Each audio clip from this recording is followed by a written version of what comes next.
Hey, welcome back to the show, the wrestling show where keeping it real goes right. Welcome back to Real Take Wrestle Talk, live right here on YouTube. I am joined as ever. As you can tell, I'm very hyped up. It's been a really amazing week of wrestling, amazing weekend of wrestling. Big stuff happened. Kenny Omega is the Impact Champion. Big Cass XL returned to the wrestling ring. You had a lot of stuff. Daniel Bryan's career might be on the line this week. Blood and Guts is just a week away.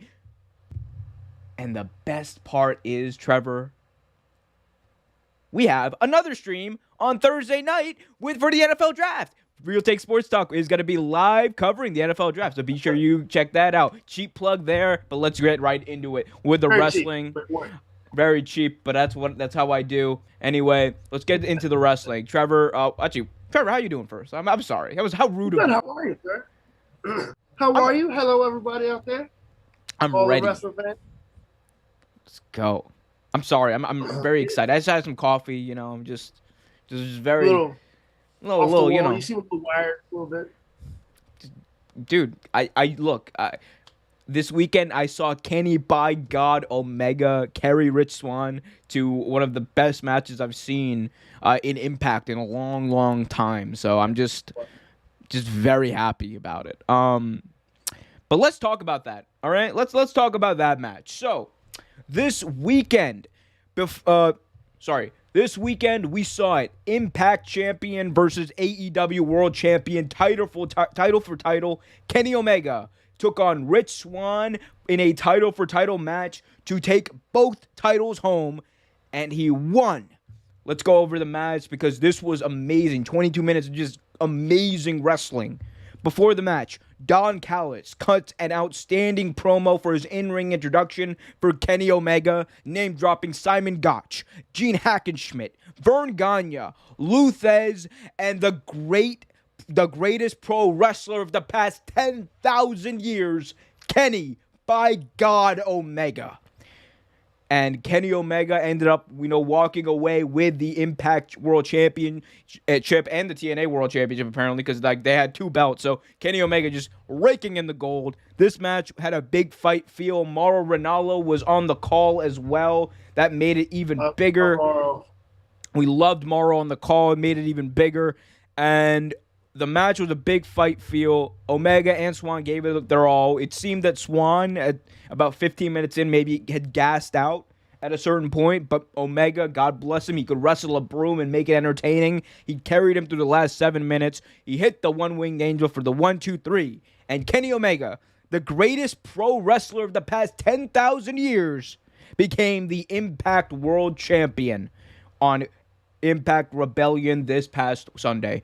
Trevor, what did you think of this match? What does this mean? Not just for Kenny Omega, but for pro wrestling. Like we say every week, what's good for pro wrestling is good for me. It was great. It was so great. Like you said before, Don Callis cut one of the best promos, introductions I've seen in probably the past 10,000 years to hop on his own promo. It was amazing. The name dropping, the wordplay. Kenny by God Omega. I don't think I'll ever call him anything else but that for the rest of my days. It was just such a great match. Like, even Ronaldo being a commentator, which thank God he was there, but we'll talk about that later. Thank God, Ronaldo. Thank God. Oh my! Because if I had to watch that match with D'Lo and Stryker, I might have not watched it. I might have just forgot commentators even existed. But it was such a good match. Like you said, it had a great big fight feel. And hands off to Rich Swann. He did a great job. I don't know if his conditioning was slightly off or what it was, or he just couldn't keep up with Kenny. I'm not sure exactly what it was. But he did gas out about 15 minutes in. And of course, the cleaner came in and cleaned it up. It was an amazing match. This means so much for Impact, for pro wrestling in general. And it also makes you wonder what's the next step. Is the NWA title up for grabs? Is the New Japan title up for grabs? Like, just makes you wonder where this is going to go. I think this is going to go to some amazing places. So first of all, I just want to say, man, Kenny Omega literally, I said it before we started, I think. Kenny Omega could wrestle a broom and make it entertaining. But Rich Swann, he gave it his all for as long as he could, and he had a great match. And this honestly made Rich Swann, this made Impact relevant again. I think that's the big thing. Like the biggest impact, pardon the pun here, that happened here. It wasn't just Kenny Omega winning another belt. It was Impact becoming relevant again, because you saw a lot of eyeballs on this Rebellion pay-per-view. You saw a lot of people kind of gravitate towards Impact that wouldn't have gravitated towards the product otherwise. So I think this was great for Impact. It was great for Rich Swann. And of course, it was great for Kenny Omega. He's doing this belt collector gimmick where he's just going to collect all the belts from everywhere he can, aside from WWE probably. But, you know, as far as what's next, look, he has the AEW title. He has the Impact/TNA World titles. He has the AAA title. What's next for him? I could see the NWA Championship being the next thing, the next domino to fall, so to speak, because not only because, you know, the NWA and AEW have recently rekindled a relationship. They have a new relationship, whether it was Thunder Rosa coming over and doing some spots with them or other superstars as well. I think that there's, you know, room there. Nick Aldis versus Kenny Omega is a money match, and we're likely going to see it down the line. And, you know, after that, I think obviously the big thing everyone's going to be looking for is Kenny Omega going to wrestle for the New Japan World title? I know we're not going to be covering a lot of New Japan, but I do think that Kenny Omega versus Will Ospreay for the New Japan title, or Okada, either of those two, Kenny Omega and Okada, like in a title for title match, and Omega going over. Look, that would be big news. And here's the reason why. We kind of talk about it a lot here, right? I talk about the fact that Kenny Omega, he's not just, you know, defeating these guys, right? He's not just like, you know, they're jobbing out to Kenny Omega. No, that's not what this is. They are making irrelevant products more relevant in the mainstream, more relevant to the casual wrestling fan, because over 1 million people a week watch AEW. It's 1 million eyeballs a week that are glued to that product. And what Omega has been able to do is shift eyes over to Impact now. He's going to be able to shift eyes maybe over to NWA Power on the Fight TV app. He's going to be able to shift eyes over to New Japan, who, you know, their stock is they're trying to grow their stock in American wrestling. So I think that Kenny Omega is the perfect person to do that, because not only is he the greatest pro wrestler of the past 10,000 years, but he also has credibility because he's wrestled a lot of these guys before, whether it's Okada in New Japan, whether it's Nick Aldis. He has this history. He's a mainstream draw now in wrestling. And I'm telling you, this belt collector gimmick, it's not only good for Omega, it's not only good for AEW, it's amazing for pro wrestling, because remember, Trevor, at some point, someone has to beat him for all those titles. He has to lose. He's gonna lose all those titles, and when that happens, everyone who defeats him are gonna be bigger stars for it, and that's what this is about. Because, you know, Omega isn't someone. He's not like a Hulk Hogan. He's not just gonna be, brother. I'm gonna drop the belt to Yoko, brother, not Bret Hart. No, I think Omega he knows when the time comes, he's gonna drop the belt to whoever is gonna be that next big star for that individual brand. That's kind of the agreement that exactly, you know, we've seen laid out here. And I think this is amazing, not just for pro wrestling, not just for being a fan, not just for Kenny Omega, but for literally all parties involved. No one loses by this. Nobody loses. Professional wrestling wins. This is a win-win situation completely. It also begs the question, like, once the gimmick is all said and done, who's going to knock him off for that title? And I think that's interesting within itself.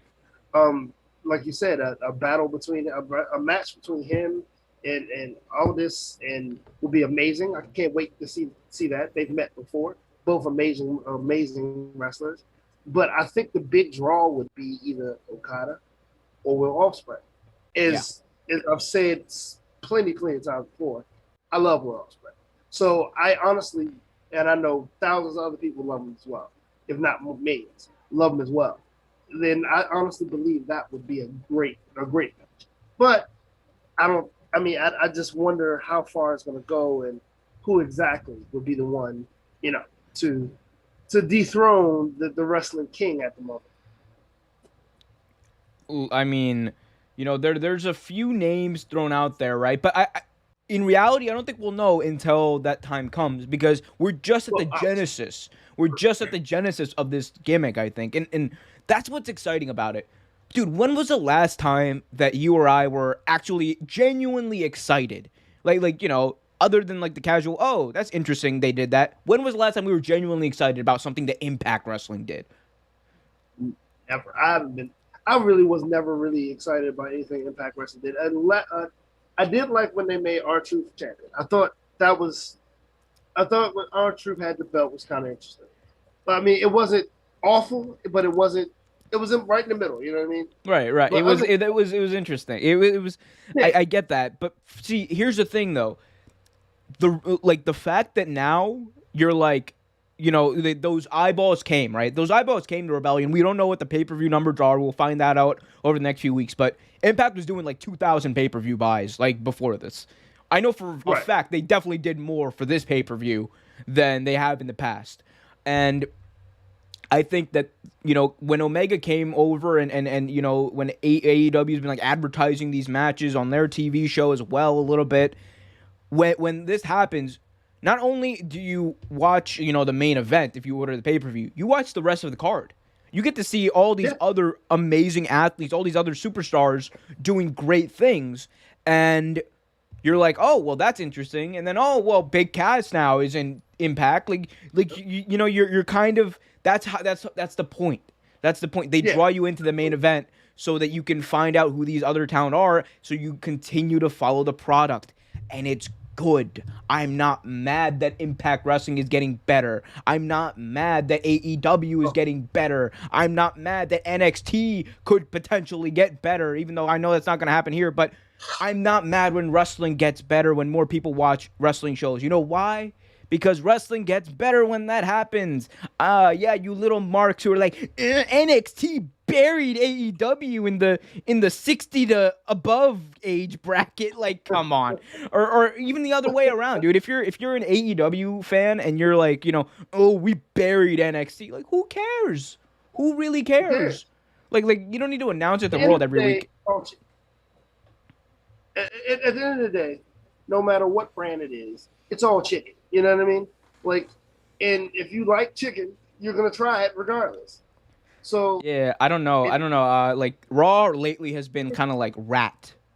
Like straight up like a rat. Like someone serving you like fried rat. Man. Yeah. Well, I was talking about NXT. I was talking about the good stuff, not the bad. I wasn't talking about that terrible shit. Did you see? We're not gonna get into that anyway. But we'll get into that. We'll get into WWE later on in this show. In the meantime, I think we've exhausted this. Go ahead. You have something to say? Go ahead. No, that's what I was gonna say. Put a bow on this. Good stuff. Can't wait to see where it goes. Neither can I. And I can't wait to see everyone who's watching right now liking this video, subscribing as well. We got daily videos, not just wrestling, but sports as well. Daily videos every single day because I'm a maniac. And I love you fans. And you know what else I love lately, Trevor? You know what else I've loved? The work that Darby Allin is doing. Let's talk about it. For the past number of weeks, Darby Allin has been killing it on AEW Dynamite. He's defending the title almost every week on television, having great matches with the likes of Jungle Boy, Matt Hardy, and John Silver, just to name a few. He's been the workhorse of the company, and many believe in the past few months, ever since he's won the title, he's been the one that's been carrying. Yes, you heard it right, carrying the AEW Dynamite brand. And it's very hard to argue with that. So, Trevor, we know he's been doing a great job. I know you've been raving about him. But, the question that comes to my mind is, like, looking back at this, right?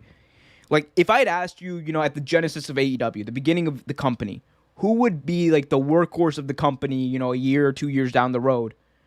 Do you genuinely think that answer would have been Darby Allin? In my opinion, no. Honestly, not with me anyway. I've followed Darby throughout his career on the indie circuit. I love Darby, and like you said, I've raved about him since we first started the show, and I still will. But if I had to pick who I would have thought it was, and I know this is pretty fucking cliche, but my picks would have been, one of them still is, but it would have been Cody Rhodes, Jon Moxley, and Kenny Omega. Right. That's exactly what I picked, which aren't bad picks at all. But Darby Allin was given a shot of a lifetime, shot for his career. He hit it out of the park. It has had amazing matches ever since. Like you mentioned John Silver, amazing match. You mentioned Jungle Boy, who honestly I think could honestly be another big time player in this company. Yes. Given a chance.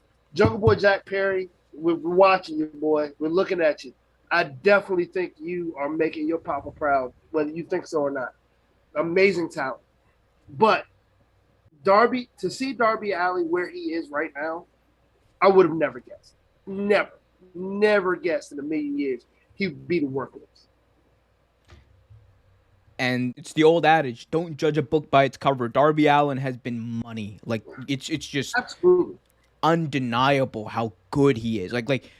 For me, the coming out party for Darby Allin was that match he had against Cody Rhodes at Fyter Fest. Because I'm not gonna lie, I did not know a lot about Darby Allin. I knew who he was because he was in the Battle Royal at Double or Nothing in 2019, and so it was kind of like he was kind of like another young guy there, and I knew there was a company about surrounded by young talent.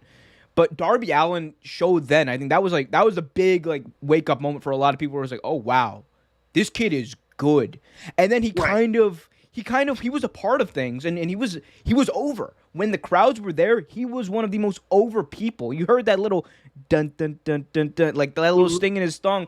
It would just be like the crowd would go wild. So crazy. Nuts. So he has all of the makings of he's over. He's got the ability to go in the ring. He's got look at this face. He's got the facial expressions, the emotion of a star, of a champion. And it's great. You know why, Trevor? Because the TNT title now is better for it. Darby Allin is genuinely getting to the point where I think he's outgrowing the title, and it's so fast the way this has happened, right? And I think it's gonna be great. We talk about who's gonna defeat Kenny Omega potentially for the AEW title down the line. I think we're looking looking at the next big star of AEW. I was just thinking that when you were talking about it, and again, another name you mentioned, Jungle Boy Jack Perry. He's another one that you could put in there. I think AEW does a great job of nurturing of young talent so far, anyway, and they've done a great job about picking people who apparently can carry matches and apparently can look great on camera, like you said. Because, like you said, Allin looks like a champion. He looks like a champion. And even when he fought Cody for the championship, he looked like a champion, and he didn't even have the belt. Even because I think he had a match with Cody before the TNT title was introduced, last year, I believe, their first year of conception, and it was that was a match at Fyter Fest, but the one that went to a draw. Yep.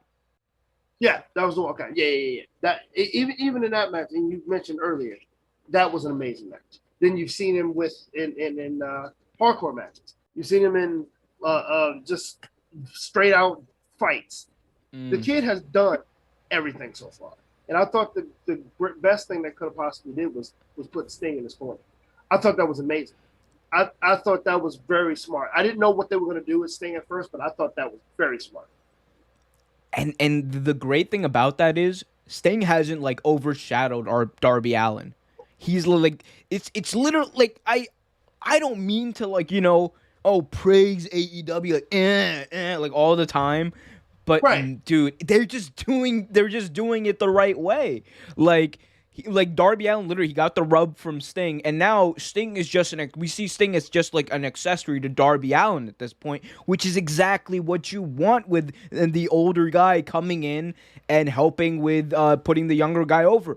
That's what this is about, and they've done a great job of it. And Darby Allin, like, this cannot be understated. Darby Allin has taken the opportunity presented to him and ran with it. This dude is having the best matches in the company over the past few months. This dude is having the best feuds, some of the best mic work. Like Darby Allin is a great promo. Yeah. When we first saw him, who would have thought that? Like, and again, it's one of those things. Don't judge a book by its cover. And he's a creative dude. Like, you remember that match they had with Team Taz at Revolution? Apparently, Darby Allin was like, an associate director. Like, he helped direct that match. Yep. So the dude, he's got the vision. He's this guy, literally, he has the ability, I think, to be one of the best wrestlers of this entire generation. And that's a big feat to have. And the best part is, Trevor, he's only like 28. He's a young guy. He's super young. He's really young. Like, just he's like got him and Jungle Boy and Orange Cassidy. Both and MJF, dude. MJF my age. MJF is 24 years old, like 24, 25 years old. He's a young guy. So, like, AEW, they have a lot of young guys that I think are going to be amazing to watch over the next 10, 15 years. And I think that Darby Allin right now, though, is like the first one of that group to really take the reins and go like make things for himself. And again, I think the TNT Championship is also going to be better for it, because now you're looking at the TNT title and you're like, this is a workhorse championship. You're looking at it in a lot of ways like people looked at the Intercontinental Championship back in the day, back in the golden era of professional wrestling in the early 90s or in the late 80s. Right. Like, it was the workhorse belt. It was a belt you get before you go and get the World Championship.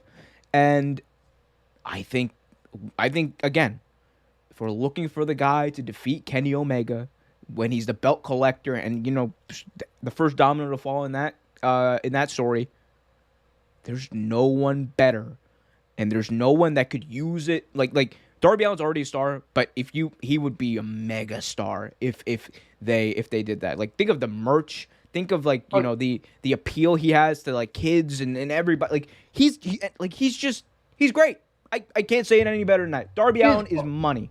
Kids love him. Like, you see the fan base of him. I've seen several kids on the internet with the face paint on and everything, and riding skateboards because of him. Like, he's very marketable.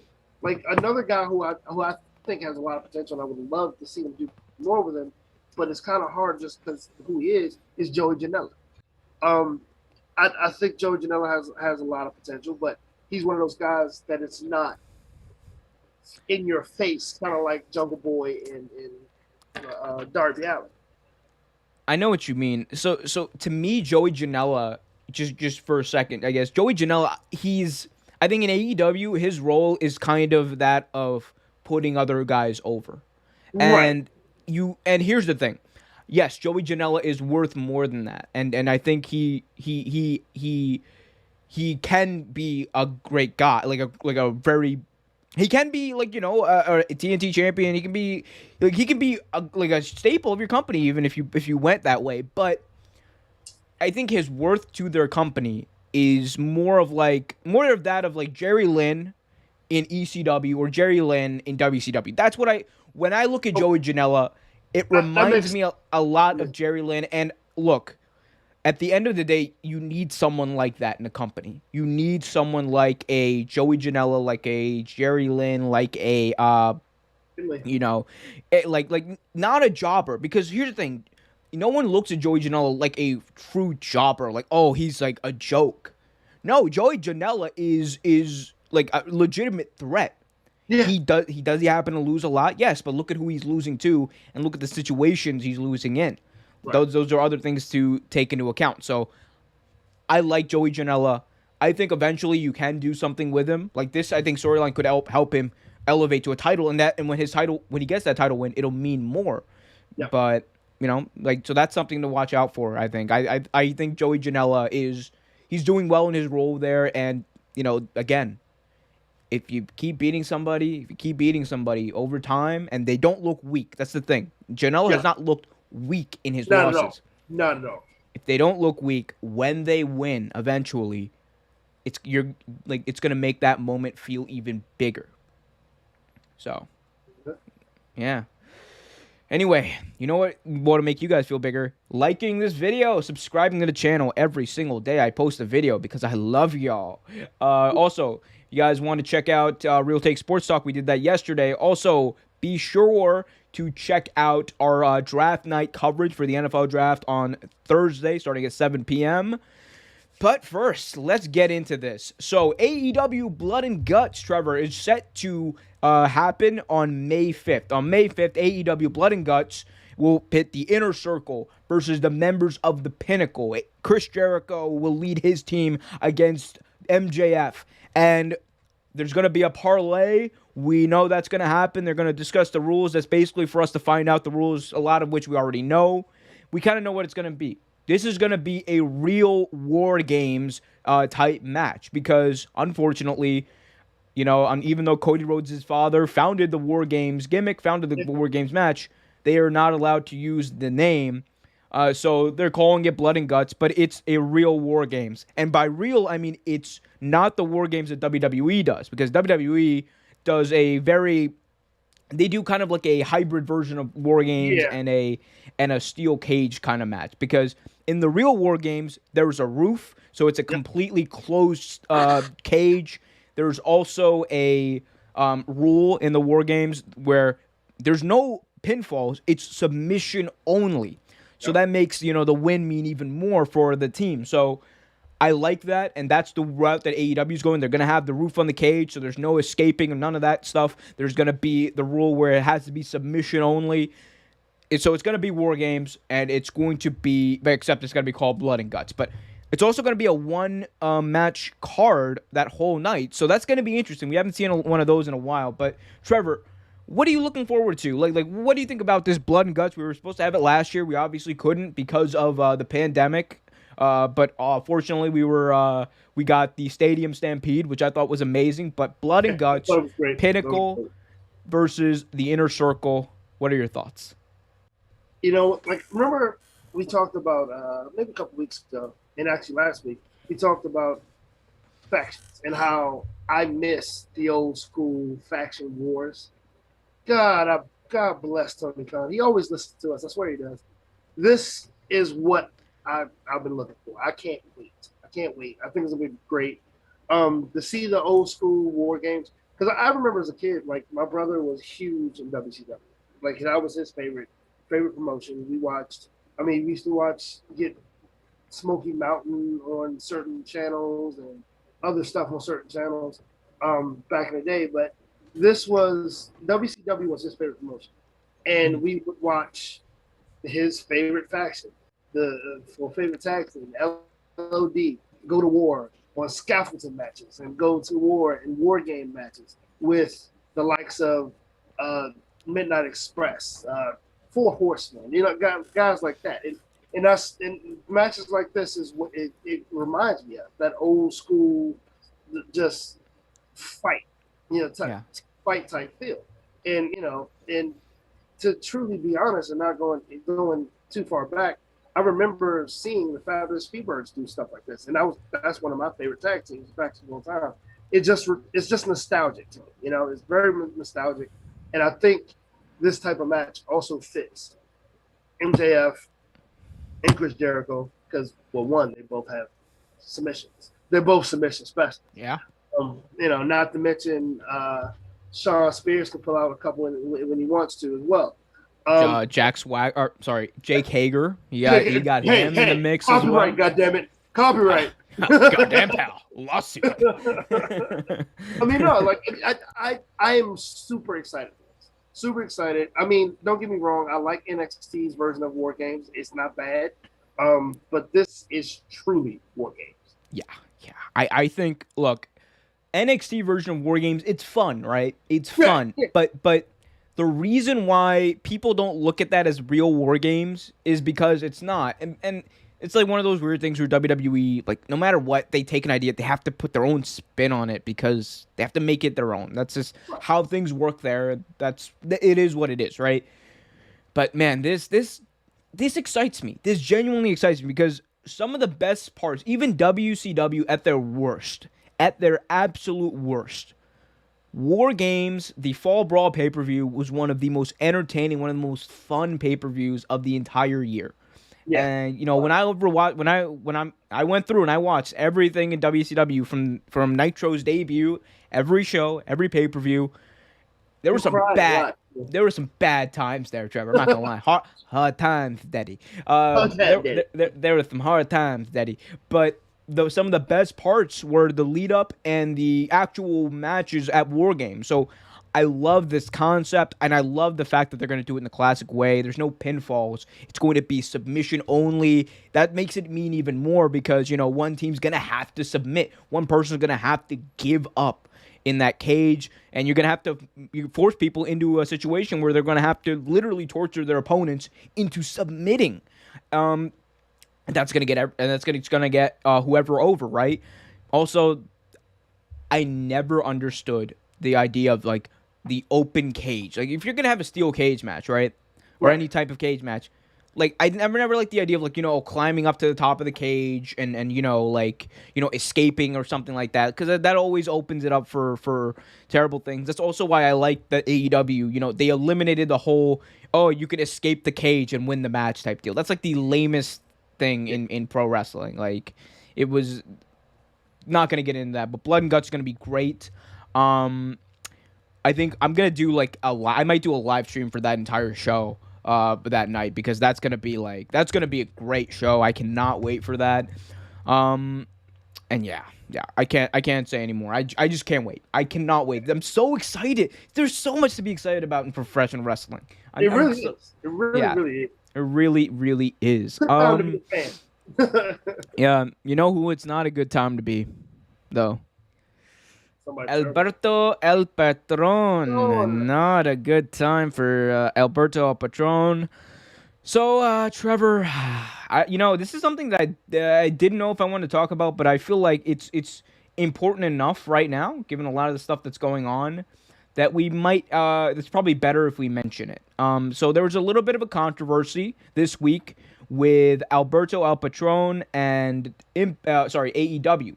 So there was a controversy with AEW this week when former WWE and Impact World Champion Alberto El Patron was involved in a non-televised match at an event that featured AEW talent. Now, while AEW wasn't hosting the event and not promoting the event, it did create some stir online, given Alberto El Patron's very, very controversial, not just history, but what he's going through right now and some of the charges he's facing.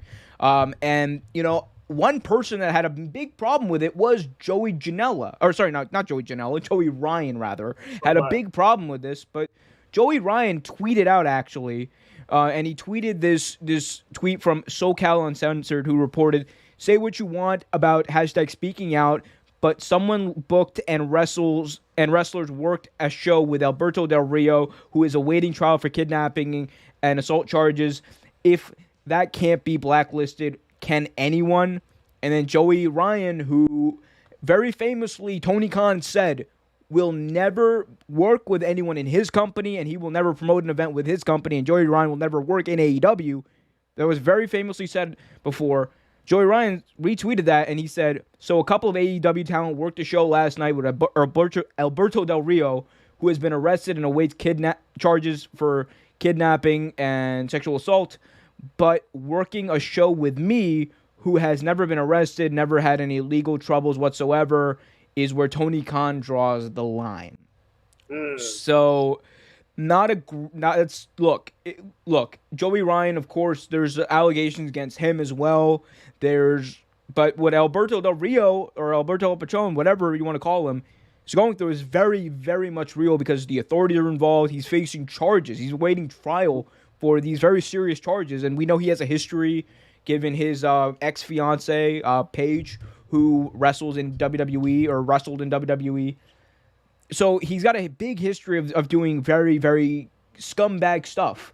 And the question I think that's coming out of this, however, is it hypocritical of AEW and Tony Khan to say, oh, you can't work with someone like Joey Ryan who has these allegations against him, but then, allow their wrestlers to work with someone like Alberto Patron, who has literal charges and is awaiting trial for these extremely just terrible and deplorable charges, like these terrible actions that he did. Like, is this hypocritical? Yeah, I think it is. It's super hypocritical. I mean, it's hypocritical, but like Tony Khan had nothing to do with this now. You know what I mean? You can't really get mad at Tony. This wasn't a sponsored event by AEW. This was what promotion was this? Did they give her any word of what it was? I'm actually not sure which promotion it was, but what I do know is that, what I do know though about Tony Khan is he looks very closely at where his talent is booked.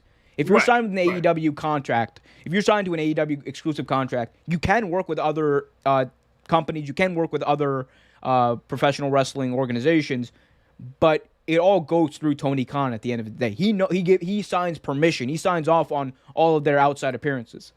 So he wouldn't do this. He wouldn't sign off on this unless he knew. So it's one of those things like he probably knew that it was going to be Alberto Patron. And look, Tony Khan has not said anything. We'll wait to see what he said. But given what we have, the information we have now, to me, Trevor, it looks bad, especially the way Joey Ryan called him out.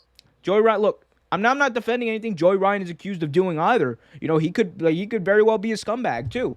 But the saying that this one wrestler isn't like you're blacklisting this one wrestler, right? But then you're gonna allow your talent rather to wrestle someone else who is facing similar or even more aggressive charges that we know of. It is very hypocritical, and it makes you think like, did Tony Khan really think about this decision? Did the people around him in AEW maybe think about this decision, or was it just kind of one of those things where, it just happened? Like it's not a good look at the end of the day. We can say a lot of things about it. It's not a good look. It's not a good look. It doesn't look good for Tony. It doesn't look good for AEW at this point. But it's just one of those things. Like, I would love to know more about it. You know what I mean? Yeah. I would love to hear Tony's side on it or whatever. Because like you said, Tony wouldn't. Again, Tony, as strongly as he feels about the Joey Ryan situation and other like racial things or other things that make wrestlers look bad, he wouldn't purposely do that. You know what I mean? I don't think so anyway. Right. But right. I would like to hear more about it from him. Yeah, and I don't think that's too much to ask for, because look, it'd be one thing, right? If it was like, here's the thing, it'd be one thing if it's like Hulk Hogan, but like these are very serious charges that are against Alberto Patron. The fact that he's still being booked, by the way, forget about AEW. Whoever booked him to wrestle at this point, they should get a lot of attention. Actually, I'm gonna find out during one of our breaks to who actually booked him to wrestle in 2021, given like what he's facing in his history. Because, dude, the dude he's not a good guy. He's one of the worst people in modern professional wrestling there's been. Like he's just terrible. Like I don't want to go too much into it. I think we've covered this as much. We'll come back to it if we need to.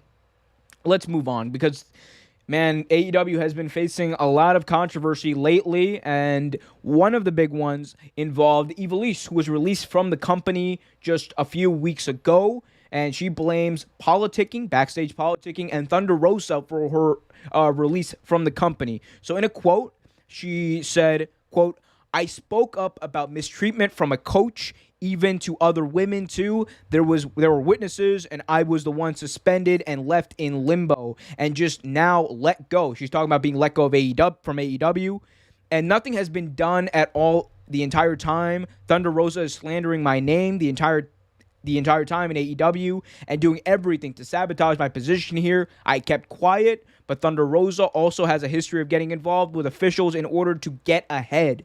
There was a lawsuit and everything in Lucha Underground. So, just taking a pause there. So, it seems that, according to Ivelese, who, again, is now released from AEW, she was suspended after coming out and talking about mistreatment from a coach.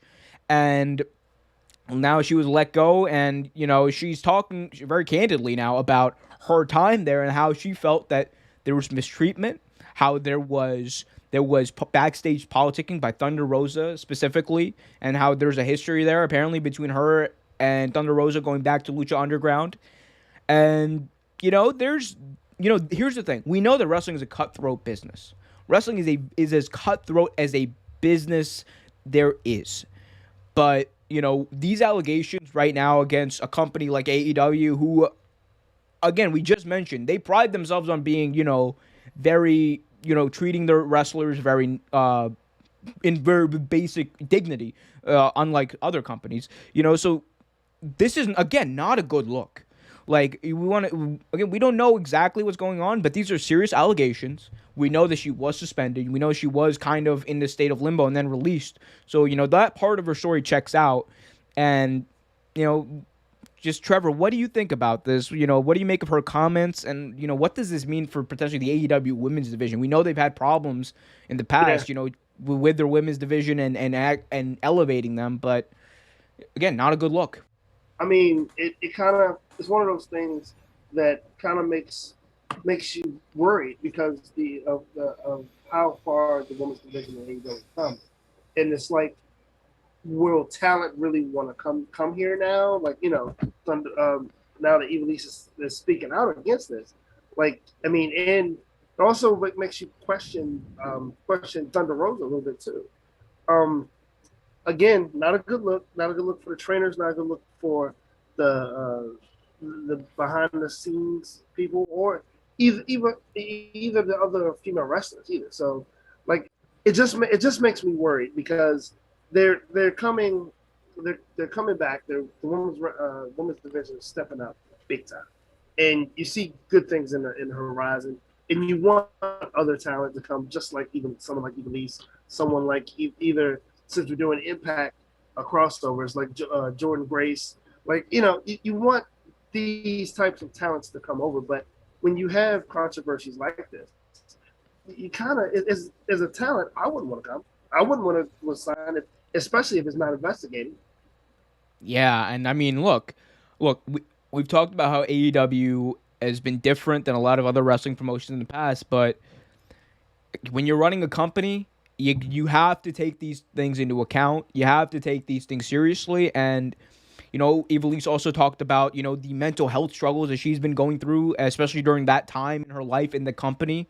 And, she felt like there were times where that wasn't taken into consideration. So all we can say is I genuinely hope whatever problems there were, whether they be the mistreatment, whether they be the lack of transparency, the lack of communication between the company and her, and, whatever went down between her and Thunder Rosa, I genuinely hope all of that gets resolved in some matter-of-fact way.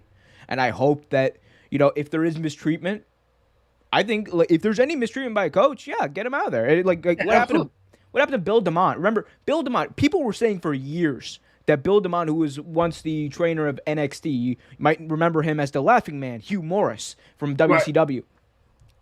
There was a lot of talk about him mistreating wrestlers, and we saw a lot of that actually on Tough Enough.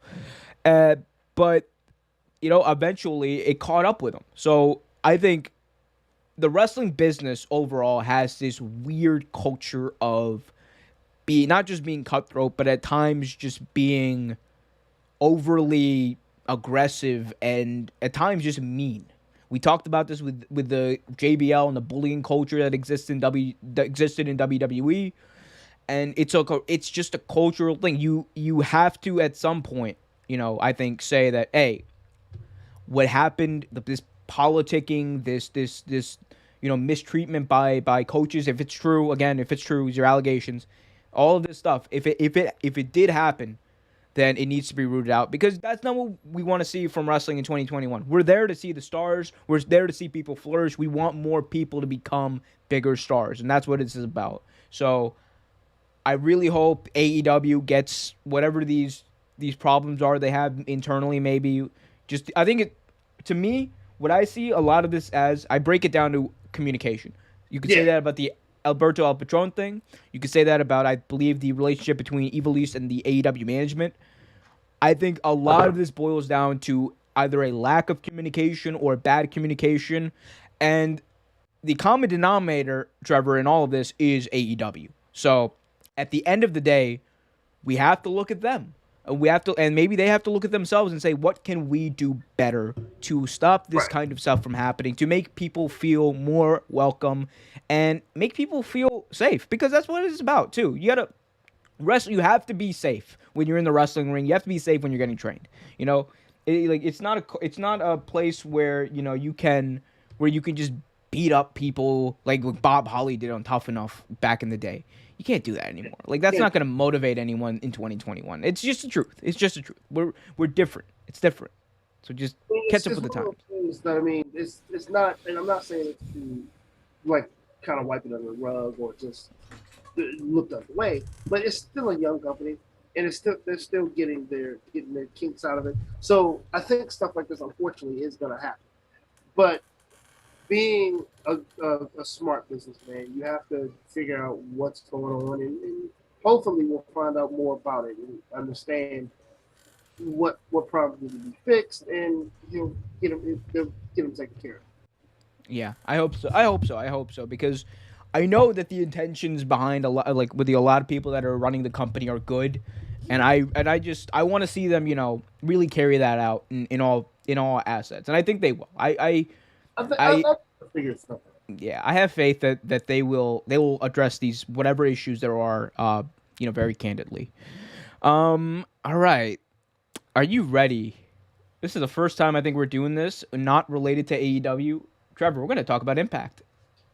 I know, it's interesting, actually. Interesting indeed. Let's talk about it. Former WWE superstar Big Cass, also known as Cass XL, made his impact. Oh, that was a goddamn pal. Kevin Dunn, damn it. I blame Kevin Dunn for that. Just give me 1 second. Okay, there we go. Sorry, let me try that again. Well, so former WWE superstar Big Cass, also known as Cass XL, made his Impact Wrestling debut this past week on Wow. I don't even know what happened there. That's a problem, isn't it? That's a weird look. That is not a good look, actually. It's getting cut. All of this is getting cut. There we go. Oh my god. I'm sorry to anyone who's watching this live. That was. Look, technical difficulties happen. We're a young company. We're blossom. We have problems too. All right, we have problems too. We're trying to address them. Let's try this one more time. I promise you, I got it. Former WWE superstar Big Cass, also known as Cass XL, made his Impact Wrestling debut. God damn it! I need to get a producer. I can't do this anymore. I need to get a producer. Last time I'm gonna do it. I promise I got it. I promise you I got it. Thank you for everyone who's bearing with me in this. Former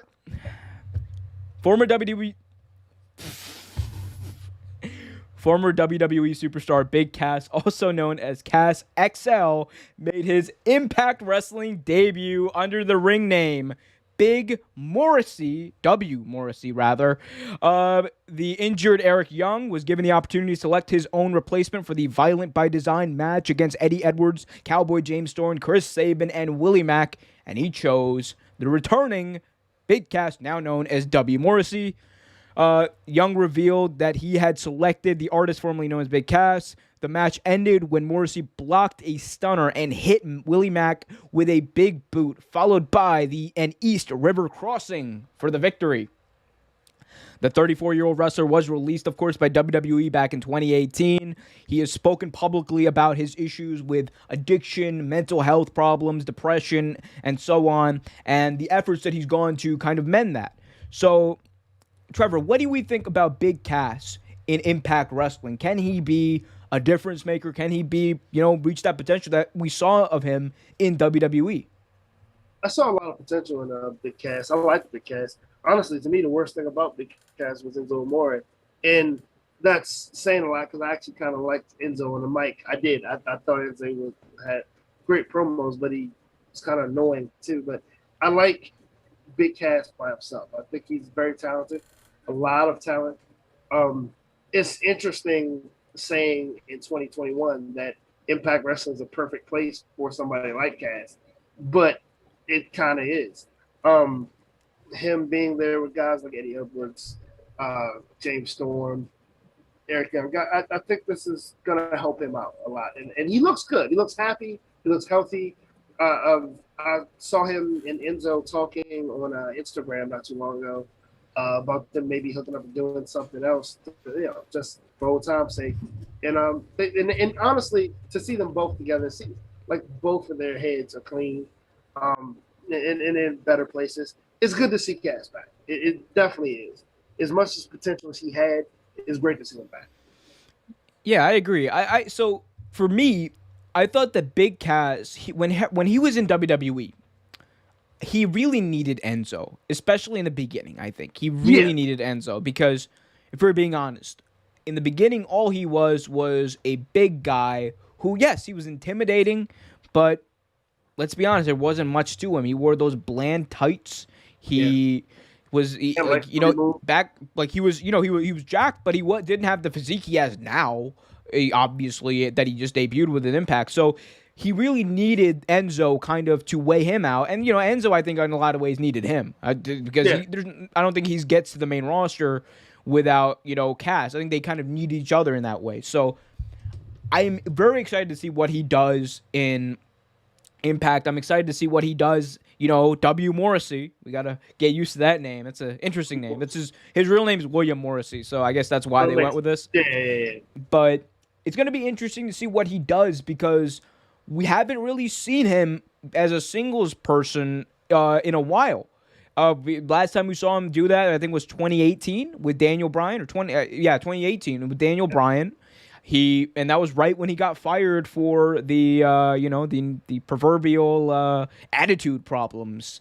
He had a lot of heat backstage, and he's come out and said that a lot of that is due to his depression, his mental health, his addiction issues. So praise him, bless him. He got that figured out, hopefully, and he's getting to work. And what I love about him, like if you look at some of these pictures, right, that we have right in front of us.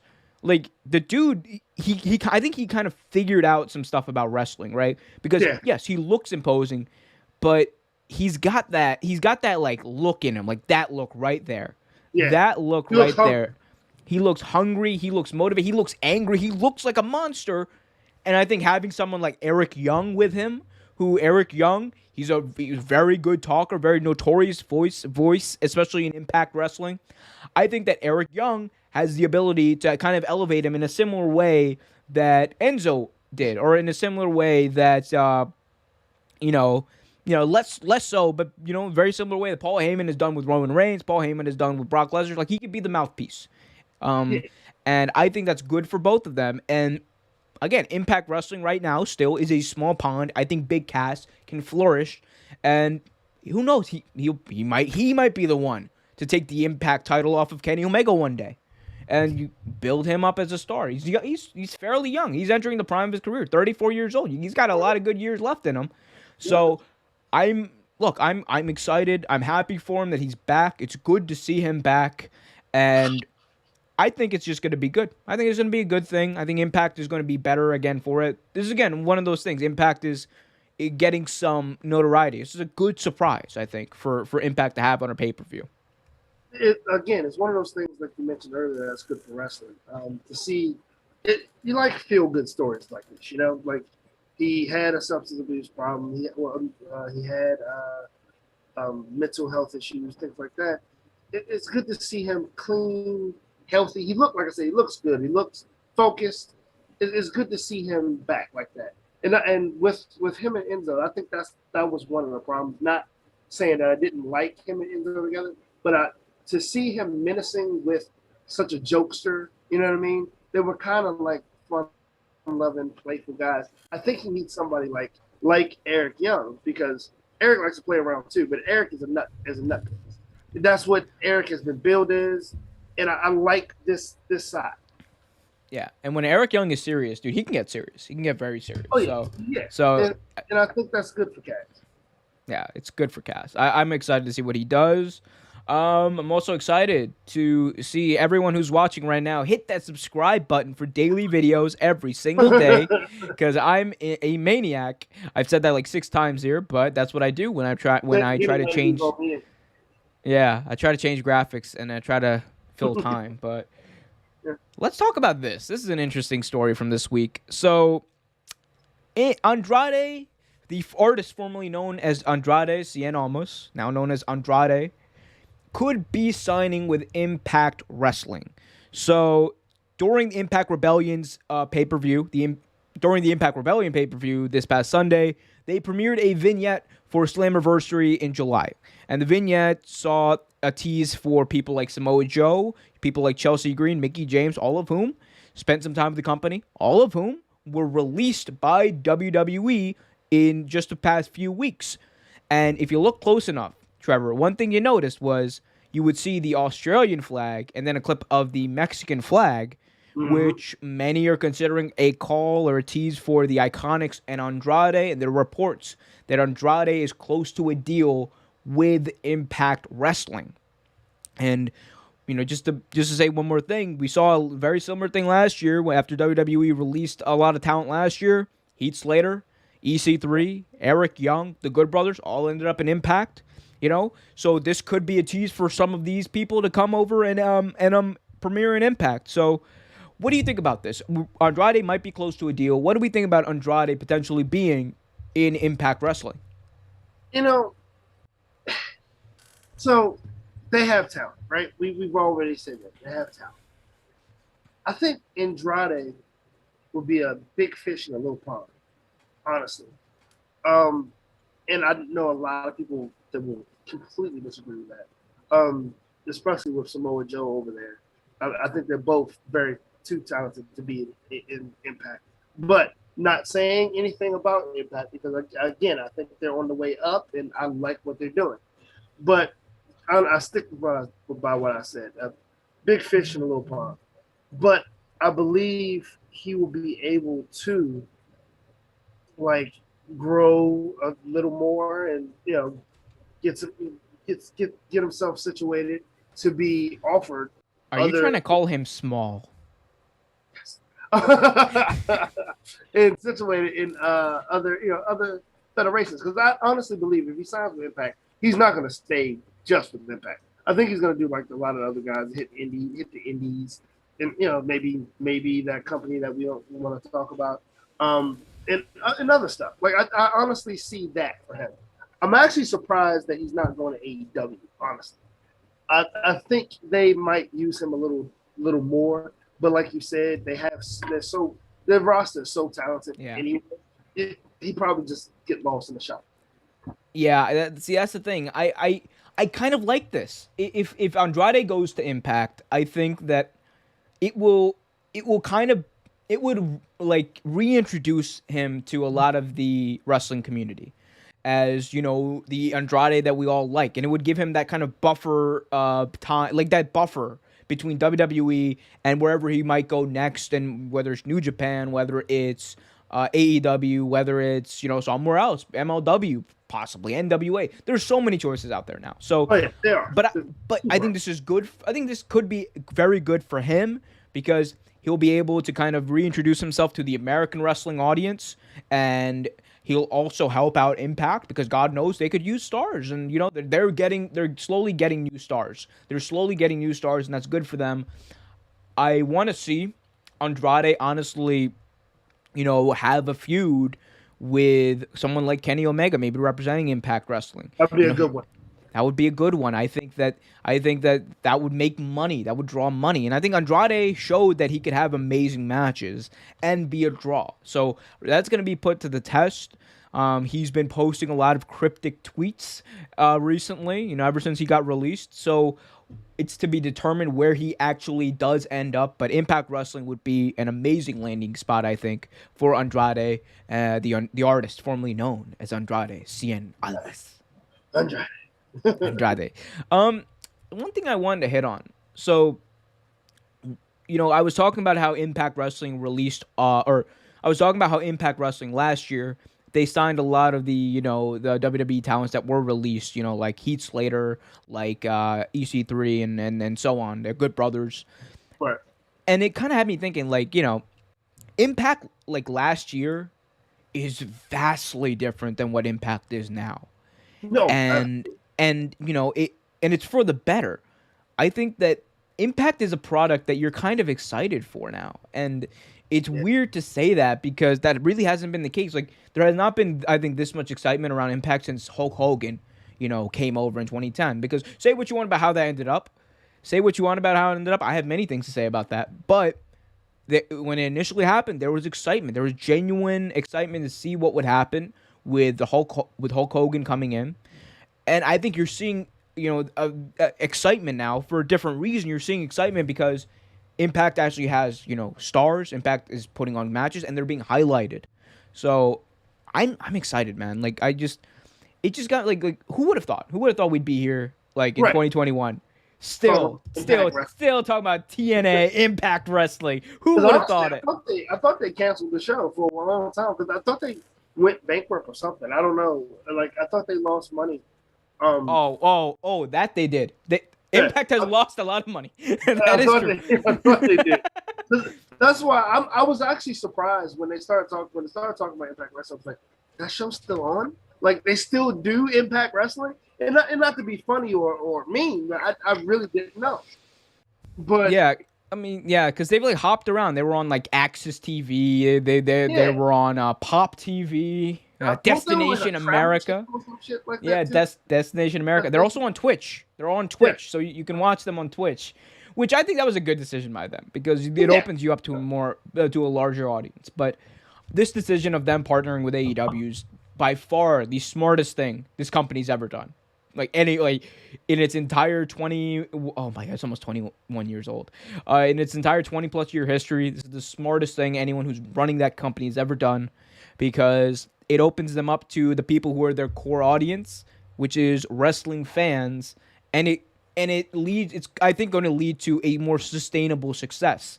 So I'm very, very, very excited to see what Impact Wrestling does next. But it's gonna be great. It's gonna be really interesting to see what they do. Trevor, are you ready to move on to You ready to move on to something that might... I don't know if this is all smoke and mirrors, but we're going to talk about it. Oh, yes. Yes, smoke and mirrors. Smoke and mirrors. Wasn't that Cody's song when he was in WWE? What happened? Wasn't that Cody Rhodes' song when he was in WWE? Whoa. You're only smoking mirrors. Yep. Tonight. Yes, the second best version of Cody Rhodes, the broken Cody Rhodes. Oh God, we love that. All right, let's talk about Snoop Dogg, who apparently has heat with WWE. During an interview with Hot 97's Ebro in the Morning podcast, Snoop Dogg said apparently people in WWE felt some type of way when he appeared on AEW. Snoop explained that his appearance on AEW was a result of the show he does with Cody Rhodes, the Go Big show on TBS. And Snoop called the appearance a promotional vehicle since Dynamite airs on another station that's in the Turner Media space, right? Despite WWE apparently being unhappy with him, Snoop said that they had reached out afterwards, and he said that, hey, funning with them, we got to push pause on your ass for a minute. It's a quote from Snoop Dogg. That's apparently how he felt conversing with WWE. He said, I stayed cool. They pushed pause for a week or two. Then they say, hey, man, we got this video game coming out. We need you. So apparently WWE felt some type of way for about a week or two that Snoop Dogg appeared on AEW. And then they were like, hey, Snoop, You're Sasha Banks' cousin. We got a video game we're trying to sell, but what do you make of this, man? What do you make of WWE feeling some type of way about Snoop Dogg on AEW? Like, the man can't be on another show? Like, like he can't. He works with one of the. God damn it, pal! I own wrestling. I own rap music too. He has a show with Cody Rhodes. He's a host with a show with Cody Rhodes. Like, he came on the show pretty much to promote the show, and is a favor to Cody, and do a terrible splash off the top rope. But that's neither here nor there. I honestly, I hope it's not real. Honestly, I really hope it's not real. I mean, this is coming directly from Snoop. Yeah, I mean, unfortunately, it's pretty.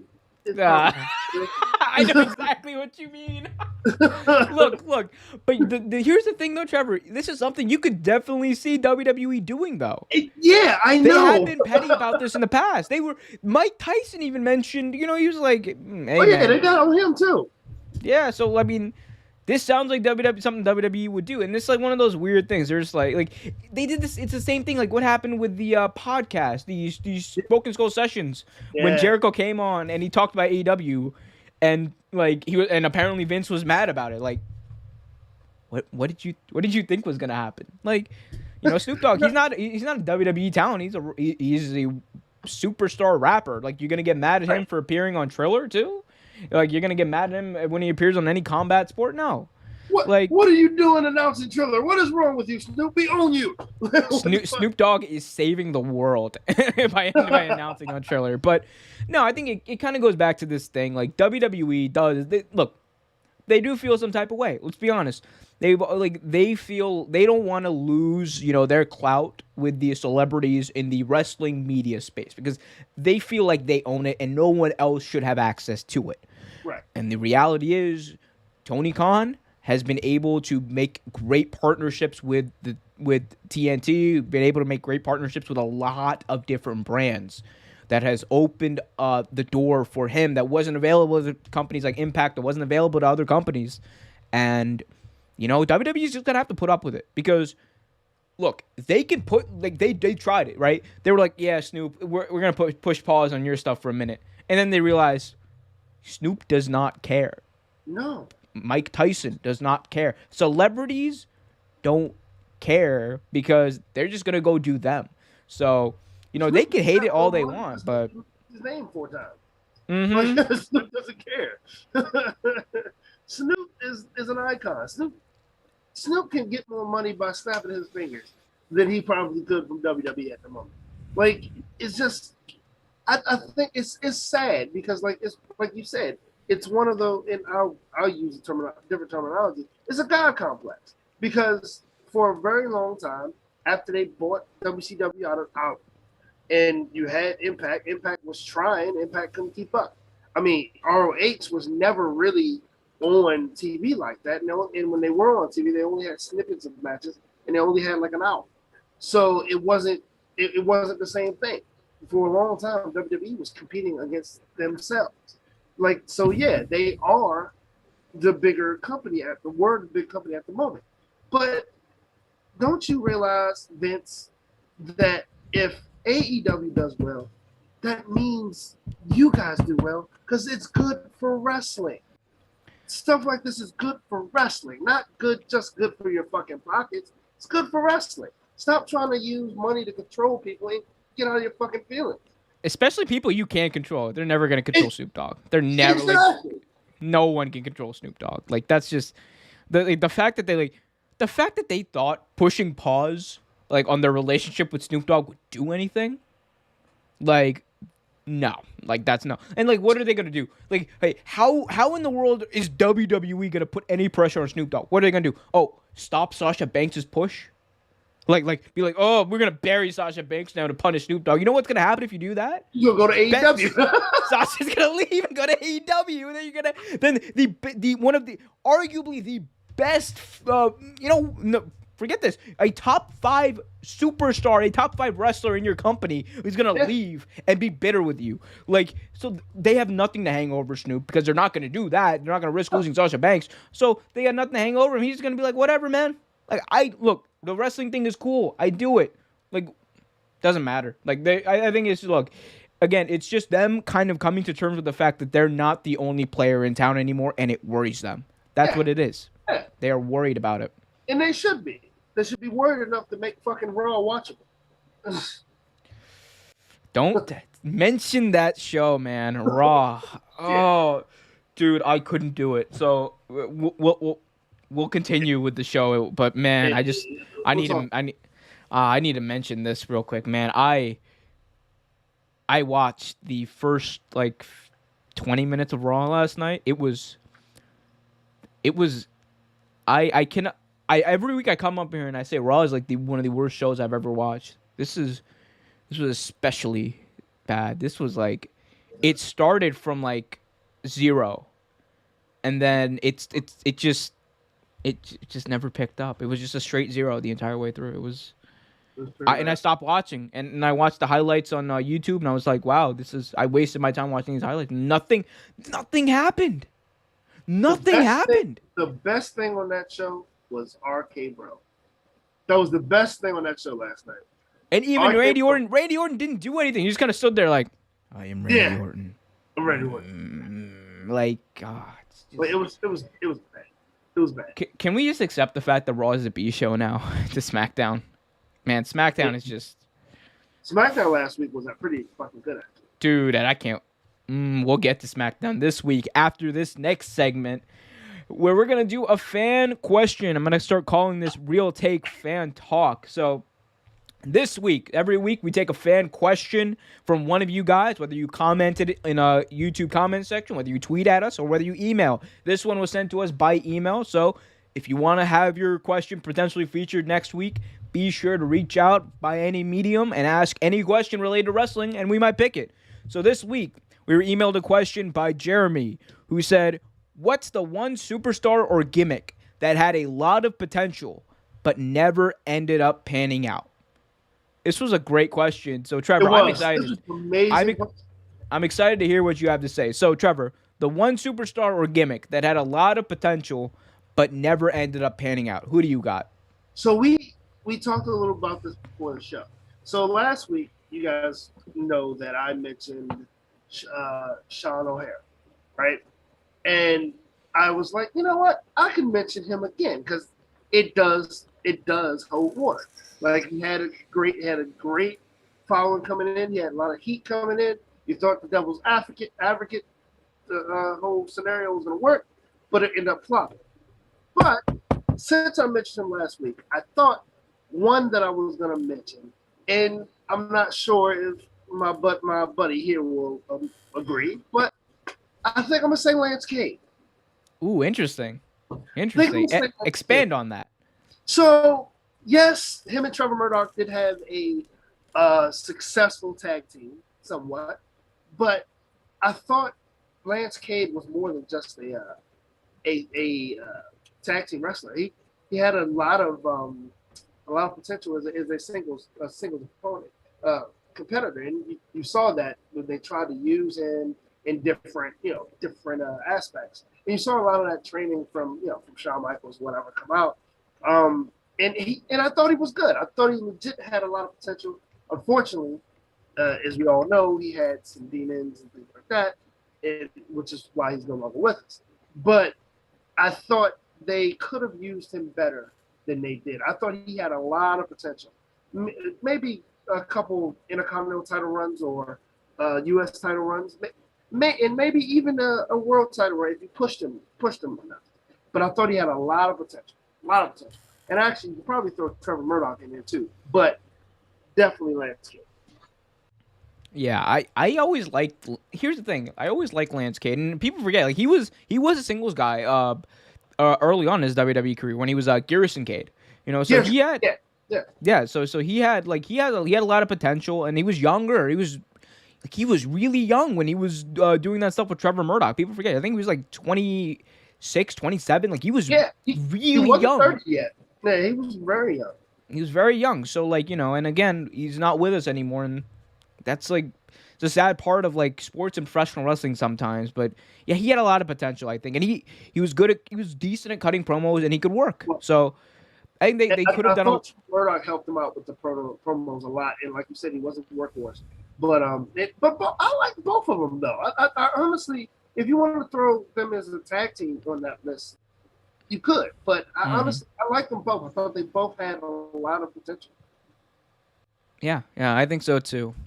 So anyway, the fan question was, for the refresh, anyone who's joined us, what's the one superstar or gimmick that had a lot of potential but never ended up panning out?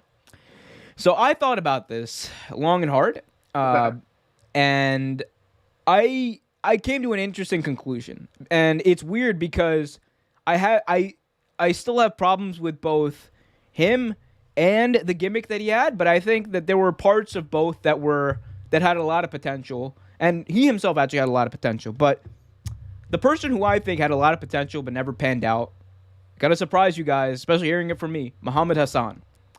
And here's the reason why. So I want to preface this by saying I'm a Muslim. So the Muhammad Hassan character, when it first appeared, was interesting to me.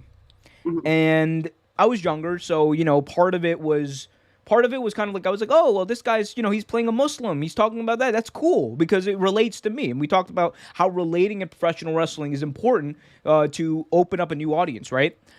But here's the thing. Muhammad Hassan, people forget, he was young. He was really young. Like when Muhammad Hassan debuted on Monday in 2004, Trevor, you know how old he was? Was he even 20? He was 22. Okay. He was 22. He was younger than I am right now. Muhammad Hassan debuted at 22, and by 24, he was out of the wrestling business. And if you look at the impact that he made, for better or worse, in the year that he was there, he was a staple. He was somebody you knew. And here's the thing. So where Muhammad Hassan had a lot of potential was the fact that he was always cutting good promos, great promos a lot of the time, and the fact that his in-ring work was really good. And he was going up against amazing talent. He was going up against Hulk Hogan, Shawn Michaels, Batista. He was going up against The Undertaker. And he was holding his own in those matches. So that was like the potential you saw. And he was young, like 20, to be 22.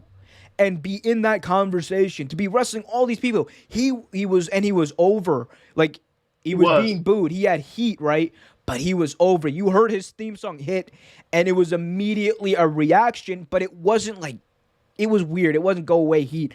And the biggest detriment, though, was his gimmick. And his gimmick, I have a weird perspective of his gimmick, right? Because I think there's interesting things about it, but the execution of it was just horrible because his gimmick was based in this idea that he was a Muslim American, keyword Muslim American, who felt like he was being, prejudiced against. He felt like he was being seen as, an enemy. He like he was getting dirty looks. He would talk about from people who were, from people looking at him like, oh, he's a Muslim, And, that was something like, there's something there you could do with that.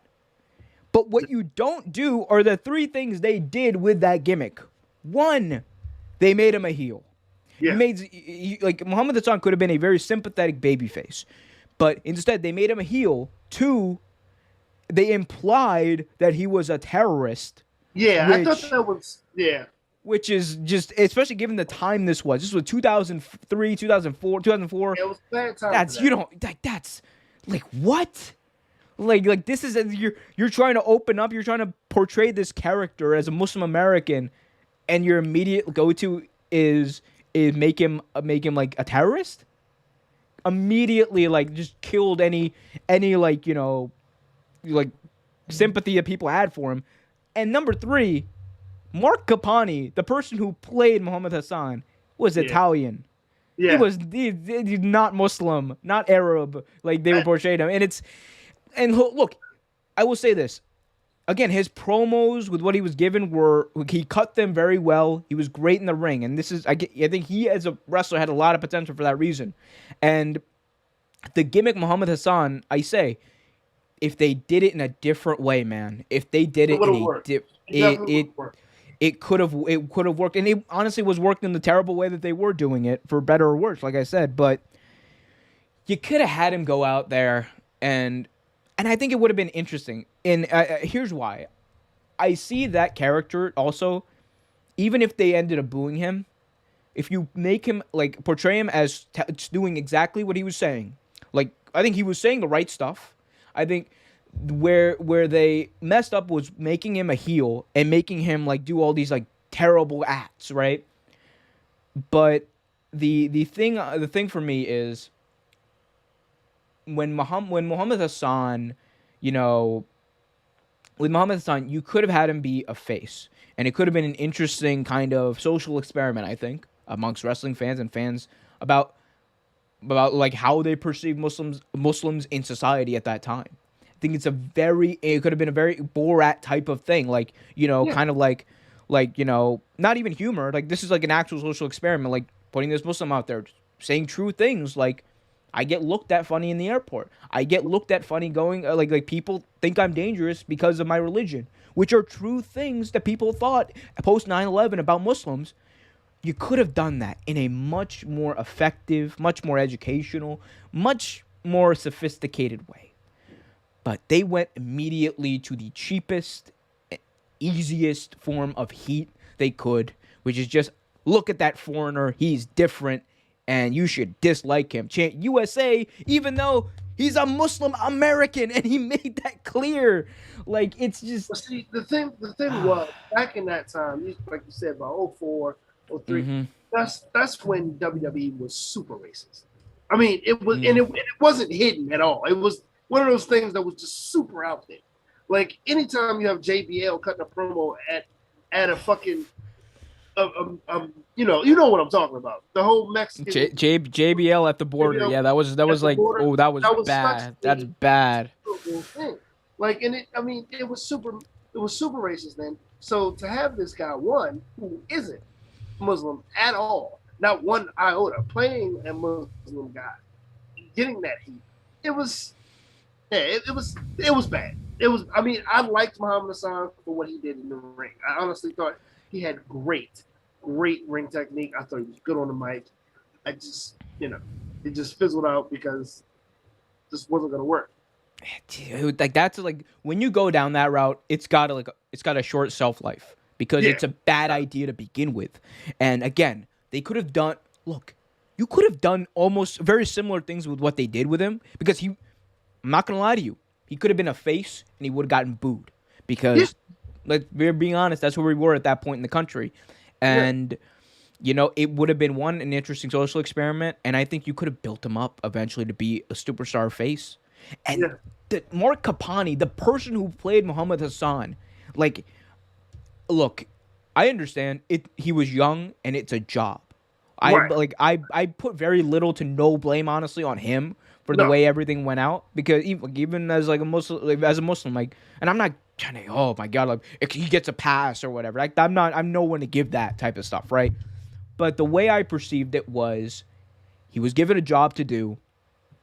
And if we're being honest, terrible as it was, he did a good job of doing that. And look, he was great in the ring, like I said. Like to be 22 years old, 23 years old, going toe to toe with The Undertaker, holding your own on promos with Hulk Hogan and Shawn Michaels and John Cena and holding your own in those matches.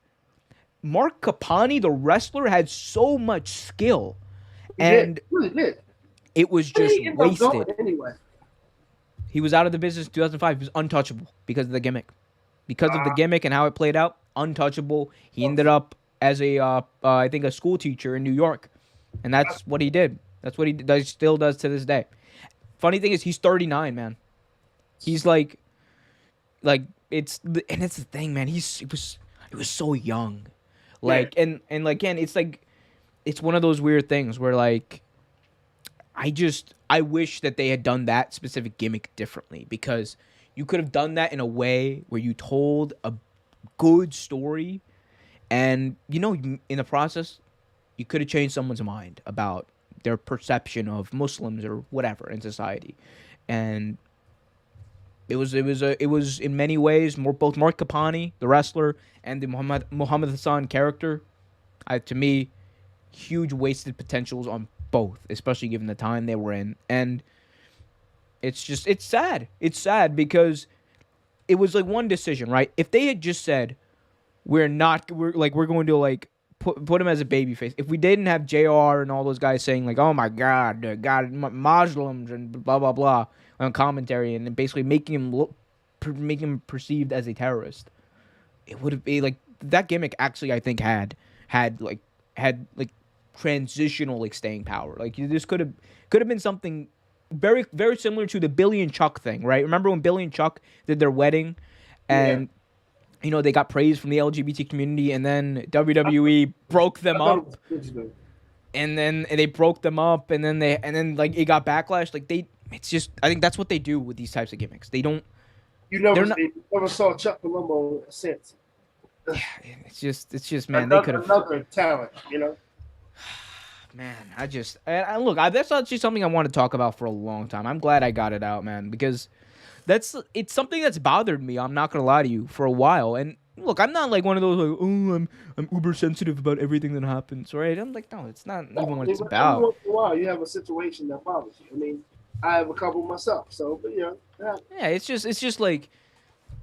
It's just I saw in that wasted opportunities all around, and it's actually kind of sad. I feel bad for Mark Capani that his wrestling career ended with that because of that. Because it shouldn't have. He had so much talent, and he should still be wrestling to this day, and it's sad that he's not.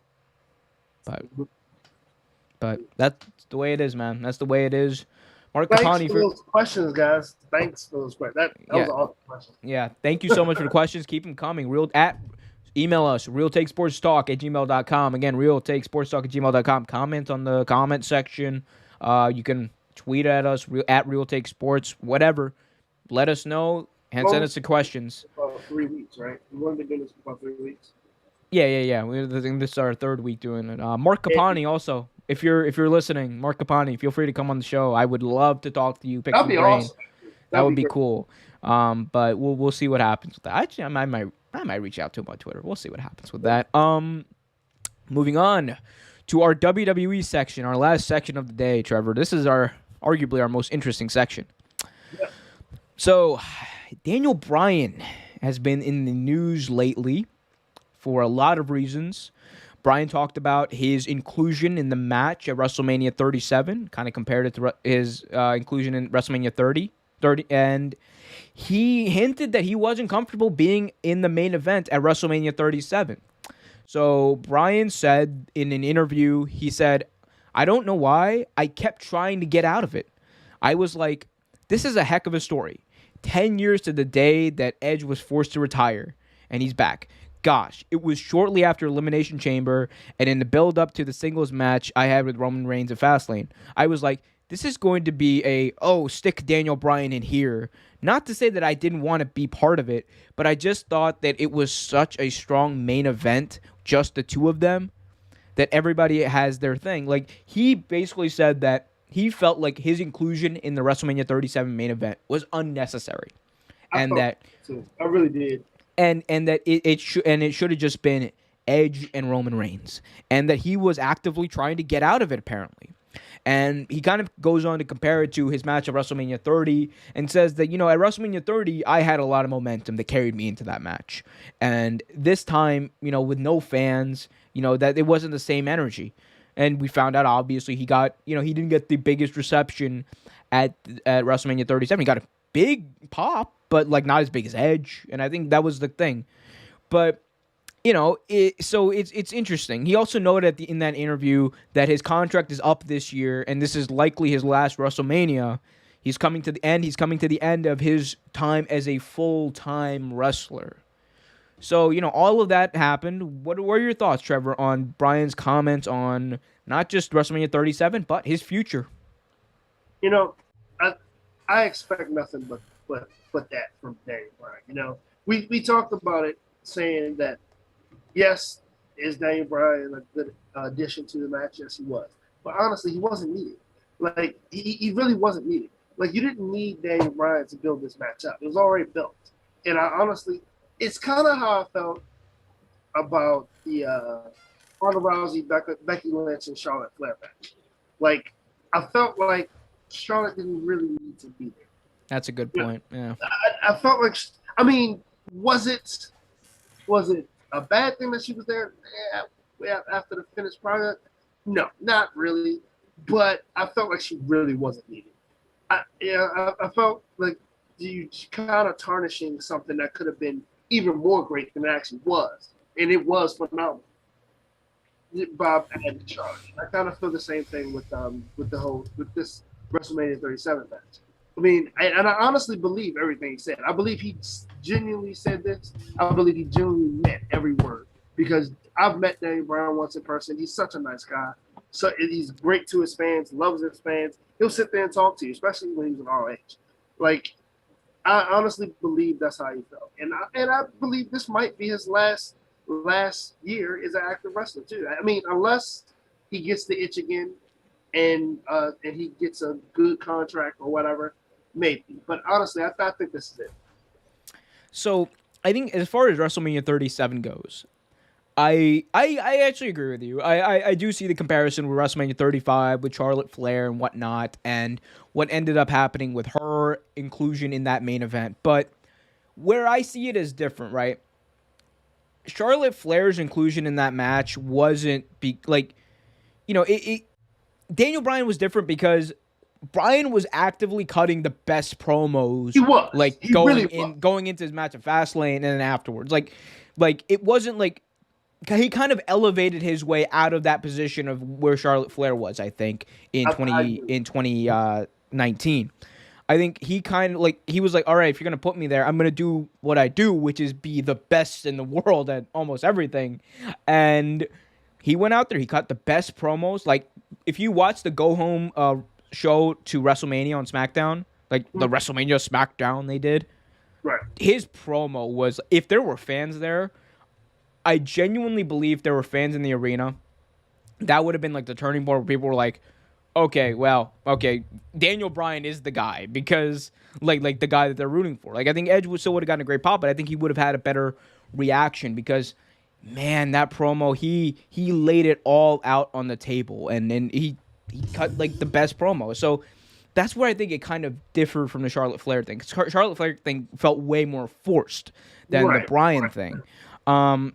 And we can talk about whether or not he was needed in that match. I think he ended up adding to that match more than, taking away, right?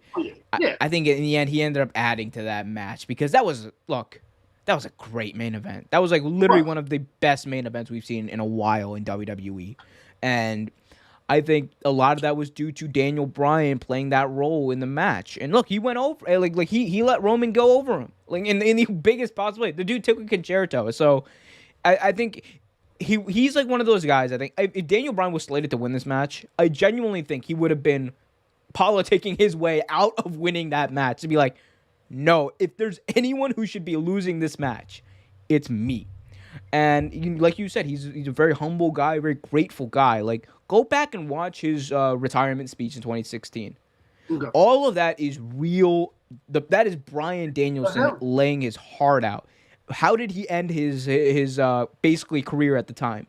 He ended it with the words, "I am grateful," and that's what Daniel Bryan is. He's the most humble guy likely in the history of wrestling, and that's why he's so beloved. And Just watching him at those house shows and I used to watch with ROH. He literally would start at one end and go around that ring and make sure it was his point. It was his duty to say hi to all his fans, all his fans. He would make sure he either take a picture with them or sign something or having like a 5-minute conversation with them. He literally made it his duty to talk to all of them, especially the younger ones.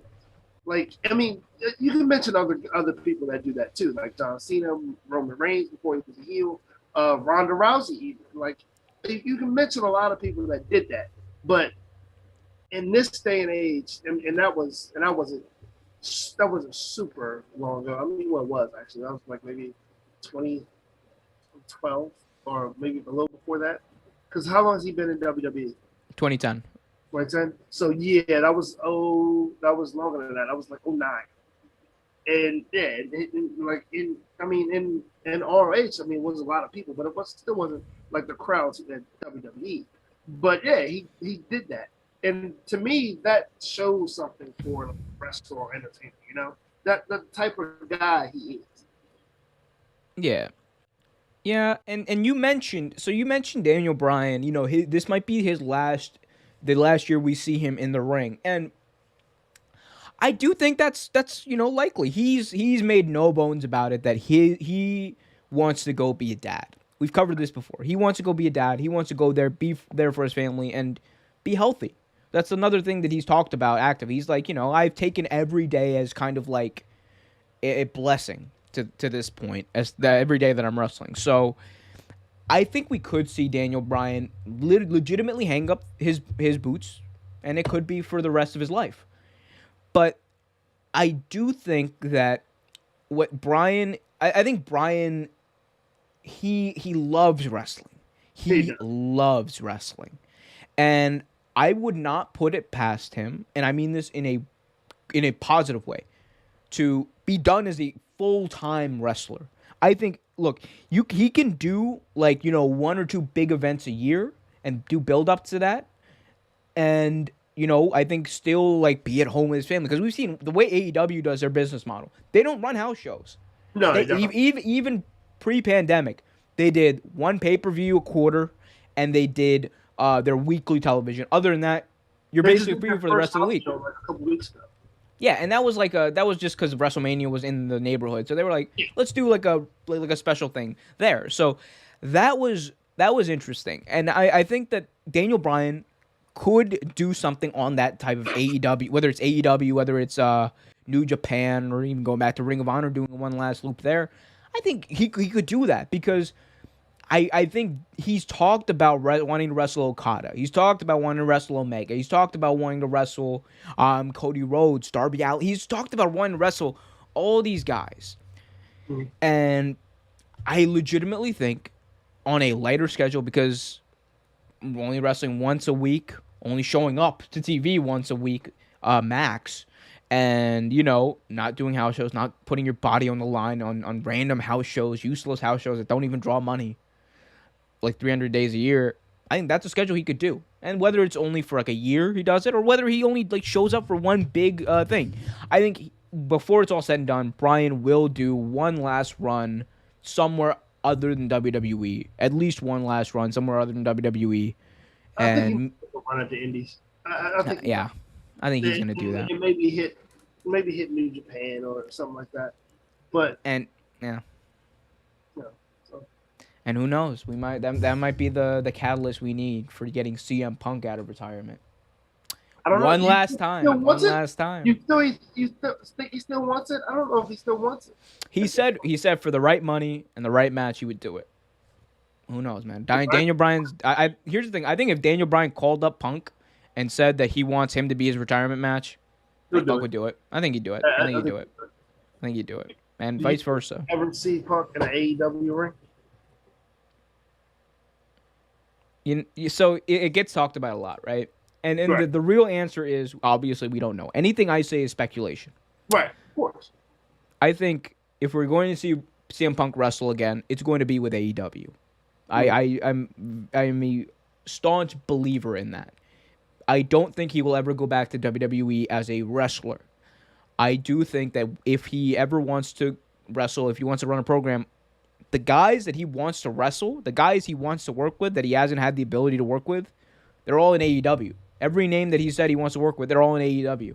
So I think if he does end up coming out and wanting to work one last angle or whatever, that's the place to go. I'd be interested to see him go against Kenny Omega. I think that'd be a good one. I think it'd be a great match.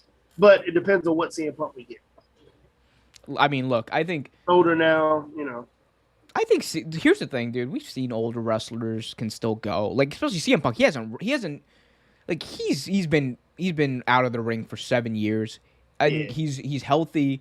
I think he'll wipe off the ring rust pretty easily. He's still working out. He did the UFC camps. I think he'll be fine. He will be fine if he chooses to wrestle somewhere else. And again, it's up to whatever he wants to do. I don't know what's in the mind of Phil Brooks right now. I don't think anyone else does. The only person who knows what's next for Phil Brooks is Phil Brooks.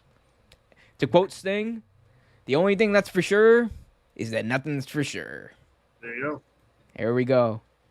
Here we go. That's a big WCW 1996 reference, guys. If you don't get that, you're not a real wrestling fan. You're just a little smelly mark. Oh, you don't know what it's coming from.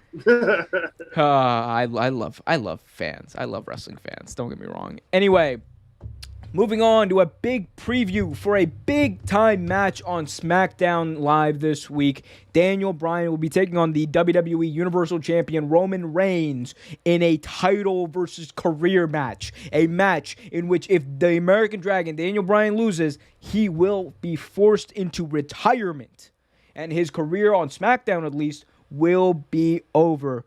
Trevor, they're building this up as it could be Daniel Bryan's last run on, at least on SmackDown, potentially in WWE. What do you make of this? What do you make of this match? I think it's going to be a great match. The result, there's got a lot of people talking. It could go either way, but what do you think about the match? I think it's going to be a great match, honestly. I think we pretty much just talked about this. I think if he's going to leave SmackDown, this is going to be the match that happens. But again, it could go either way. It could go Daniel Bryan wins the match, right? Keeps his career.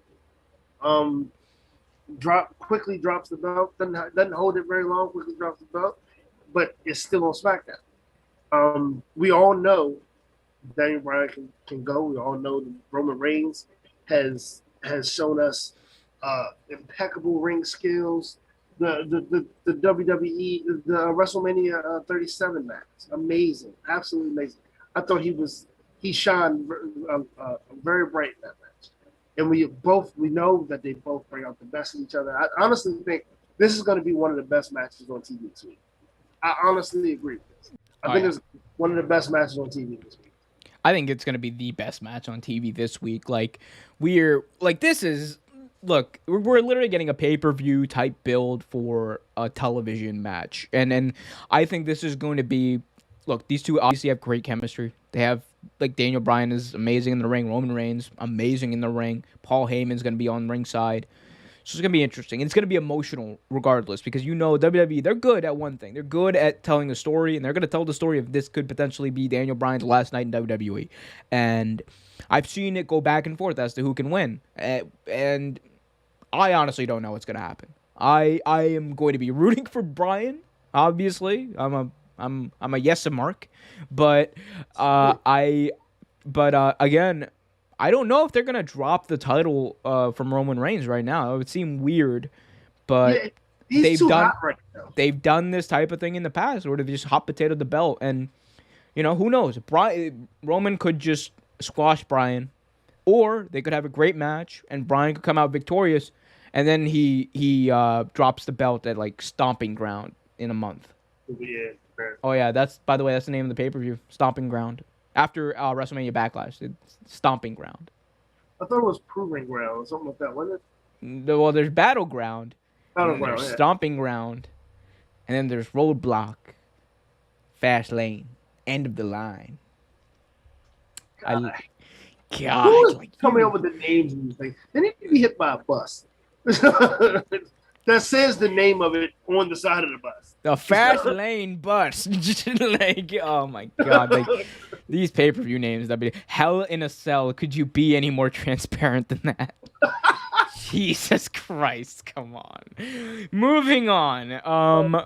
Let's talk about this. I thought was interesting. So, Triple H was on an investor call earlier this week, and he was asked about AEW. He spoke a little bit about AEW, and when asked about the NXT move to Tuesday, he said, quote, "The promotional opportunity for us is much better on a Tuesday, and also not having to have the narrative where there's just there's constantly about an imaginary war or this imaginary battle, and people can say what they want, but the truth of the matter is you compete against everything. If you are creating a television product or content, that's the world we live in. It's content not only on television, not on the internet, it's everything. And look, He made a good point there. WWE, anything on television, is competing now against everything that's out there. And that is a true thing. But I do think him calling the war with AEW imaginary is weird, because it's not like who created this narrative? Who enforced this narrative into reality? Exactly. It wasn't AEW. AEW just said we're gonna start a company, and this is the one day that no other wrestling company has any television show on. We're gonna do Wednesday night. What does WWE do? Right as that's announced, NXT moving to Wednesday night live on the USA Network in direct competition. So it was their fault. It came out of Triple H's mouth. Triple H himself said it.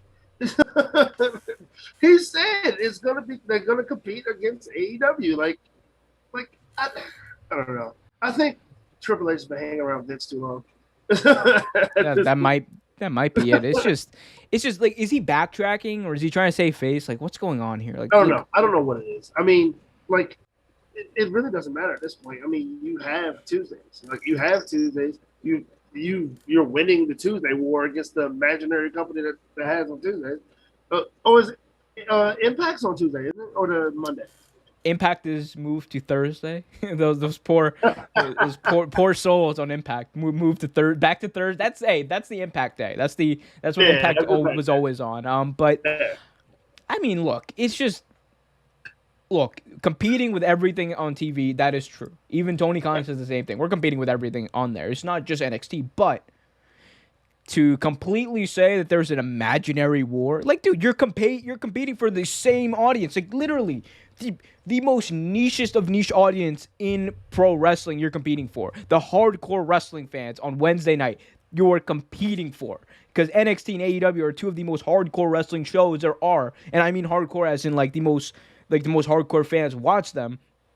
To discount it as an imaginary war, that's corporate speak. They just want to they don't want to give AEW any credit whatsoever, which I get to their investors, because if their investors see AEW as real competition to WWE's market, then it's gonna be really tough, for their stock, for their investors.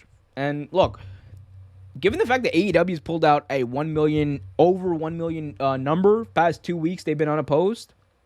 Look, they could be competing with Raw's numbers, because Raw's numbers have been dipping below 2 million every week the past few weeks. So that's not a good look for them. So look, you want to say you're not in direct competition, it's an imaginary war, but you got your ass kicked in that war. It's 60 weeks out of I think it was 67 or almost 70 weeks. The AEW and NXT went head to head. That AEW beat NXT. So they got crushed in ratings, and I'm not trying to be AEW is such a better show, blah blah blah. It's just when you call this an imaginary war, but you're the ones who started that narrative, who started that war, you just come across as hypocritical. Yeah, super hypocritical, and it doesn't even make sense to even do that when you're the one that started it. Right? It doesn't make any sense. It's just like everything that's happening on Raw. It makes no fucking sense. It's like Chewbacca. It doesn't make sense. A can of Coke to anyone who gets that South Park reference. Oh, here we go. I know you're ready to talk about this, Trevor. Here come the Saudis. Here come the Saudis. Here we go. Money talk. So on that investor call that I mentioned earlier, WWE said they plan to hold a big international event come December. A lot of people think that this is going to be the return of WWE to Saudi Arabia. First time since post-pandemic that's going to happen. And the conversation starts again, man. WWE's relationship, the deal with the devil that they've signed with Saudi Arabia, and it seems like it's going to continue. They love the money. WWE's getting paid millions, tens of millions of dollars a year to hold this contract with Saudi Arabia, to hold these events there. And, it's lucrative for them, but a lot of people have called it out, given the actions of the Saudi government, given, their human rights violations. We've seen wrestlers pull out of these events. Sami Zayn, most notably, has refused to go to these events in the past. Kevin Owens has sided with his friend Sami Zayn and refused to go to these events. Daniel Bryan pulled out of these Saudi events as well. So not popular with some of the superstars that are there, but we know that WWE, the money is the bottom line there. So what do you think about, WWE returning to Saudi Arabia? What do we think about them holding this event there, even though we know the backlash that they've gotten in the past few years? I mean, does WWE really listen to anything? I mean, and I'm not even trying to be funny about it, but I mean, do they really give a fuck? As long as it comes down to the money, because that's pretty much what it is. It's all about money at the end of the day. I mean, yeah, they have had a decent pop in Saudi Arabia. I can't talk. And I mean, they also had the first women's match there. So, like, they're doing something right, but still, like, why would you go to a place where you get all this backlash? Half the superstars refuse to go and refuse to perform. And honestly, like, I mean, if all of your performers, including I'm talking about the women now, can't perform in this country, why would you even go when your women superstars are some of the best in the world and actually are some of your top superstars? Like, I don't think it fully allows your talent to shine, honestly. I don't care how much money you pay. Yeah, I see. And I'm glad you mentioned that, right? So there's this idea that, like, you need to respect cultural norms in other countries, and that is true. Right. And the fact that there was a women's match in Saudi Arabia, I'm not going to discount, like, that has some value as far as wrestling goes, but it's, in the grand scheme of things, it's very small, if we're being honest. It's like, what has really changed? Like it's not going to change the fact that, that women cannot go to, like, from outside, cannot go to Hajj, which is like a big pilgrimage for Muslims, without the consent of a male. Like, it's not going to change a lot of the consent laws with males. I have to like approve almost a lot of the legal stuff that women do in the country. So, like, it's not going to change a lot of the societal stuff. It's just going to be fodder. It's going to be propaganda. That's what this is. If we're being real, it's propaganda that WWE is just saying, like, oh my God, look at this. And, like, remember the first event?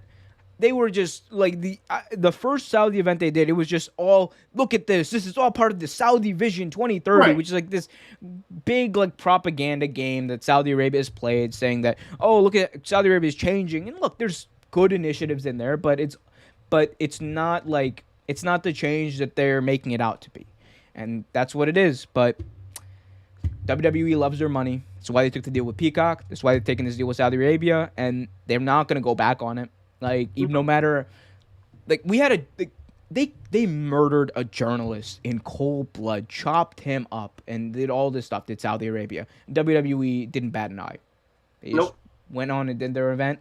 And apparently, there was still heat on some of the superstars who decided not to go. Yeah.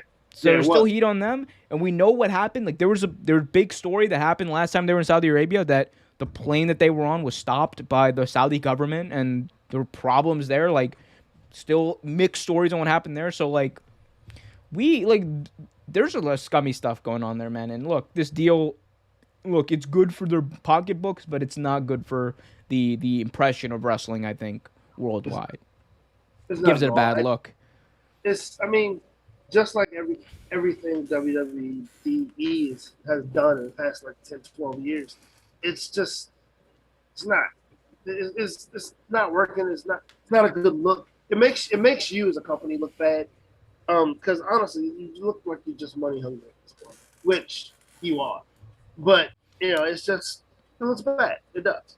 How much money do you need? like for being real. Apparently, all of it. All of it. Well, to quote Vince McMahon himself, I have an insatiable appetite for life, and I want more. Hey, one thing I will say, though, if we are going to get a Saudi Arabia event, there is the prospect, the hope, the glimmer of hope that we might get Saudi Hogan. Look, I hate the deal that they have with Saudi Arabia. The actions of the kingdom are deplorable in my eyes. A lot of them. This is money right here. This is money. He will be shot in the streets. I don't know about that, but like it is damn entertaining. Like, if you're gonna go all in, pardon the pun, and just go all in with Saudi Hogan, I would love to see Saudi. That would be entertaining. So like, brother, the green and white brother.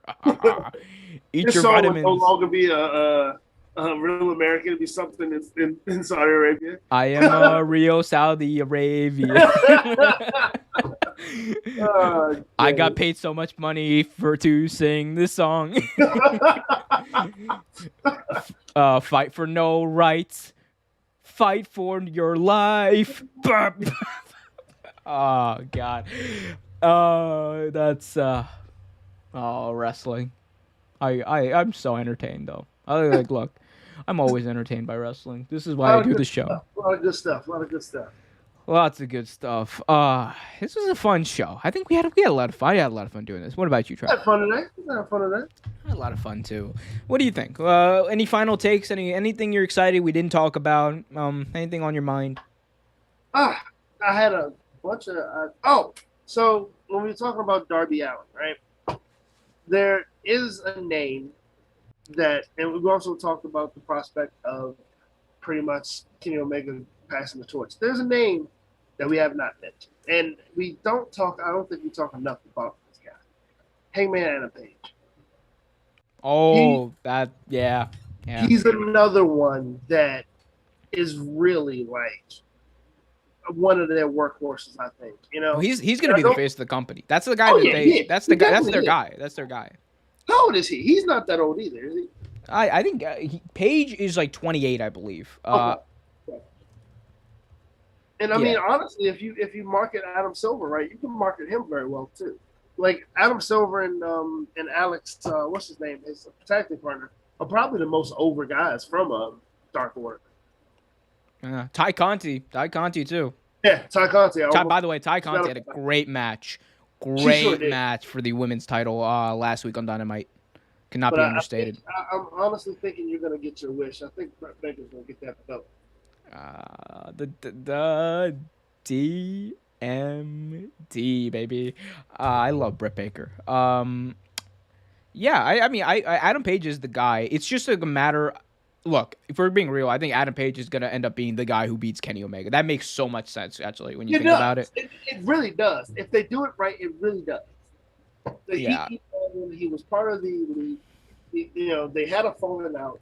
He was in the singles competition for the belt to fight John Moxley. He lost to Kenny Omega, and it's been eating at him ever since. Like he's not even the same wrestler, quote unquote, as the storyline goes. He doesn't want to be in another faction because he doesn't trust people. Like if you do that right and you keep all of that going, and then you let Kenny do what he's doing, win all these belts, collect all these belts, go to New Japan Rec Shop, go to NWA Rec Shop, and then come back here with all those belts, and the person that fights him is Hangman Adam Page, and it doesn't even have to be like any specific stipulations. Like it doesn't have to be. Yeah, gotta get it out. You get old, can't talk.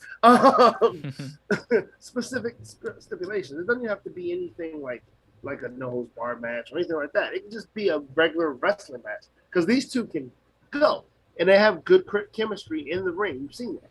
So yeah, you do that and you let him drop the belt to Hangman Adam Page. Oh, he's the man for the next 3 years, next 10 years. Yeah, I mean they have so many guys that are gonna be superstars that are superstars. It's gonna be great. I can't wait to see that. You wanna? What were your thoughts on UFC 261? Did you have a chance to catch any of that? Yeah, I saw some of it. I didn't see all of the prelim matches. I did find it a little, and I didn't. It to me it wasn't his fault, but I found it kind of. Karma in a way that Wyman broke his leg. Yeah. The exact same way Silva kind of broke his leg. It was you hate to see it though. That was like, oh dude, that was like when it happened. It was I felt that. I felt that. Oh It yeah, was terrible. like his leg really literally wrapped around. What's his name's leg? It wrapped around it. You're like, oh, because in the funniest thing about it is nothing really funny about it, but the funny thing about it is he didn't even know until he went to step down. Like he had no idea. He snapped it. And if you see that replay, you hear it. Like you hear it happen. Oh, dude, like you say, yeah, he's like, oh. It was that was tough to watch, man. Masvidal got yeah. He deserved it. Thank you, Kamaru Usman. You are the American hero, the real American hero. Even though that's, I don't care. The real American hero, the American dream lives on through Kamaru Usman. He has really soft fists. His fists don't hurt. Oh my God, Masvidal was trolling him. He was had his hands down. What did you think was gonna happen? What did Masvidal think was gonna happen when he was toying with a fighter of Kamaru Usman's stature?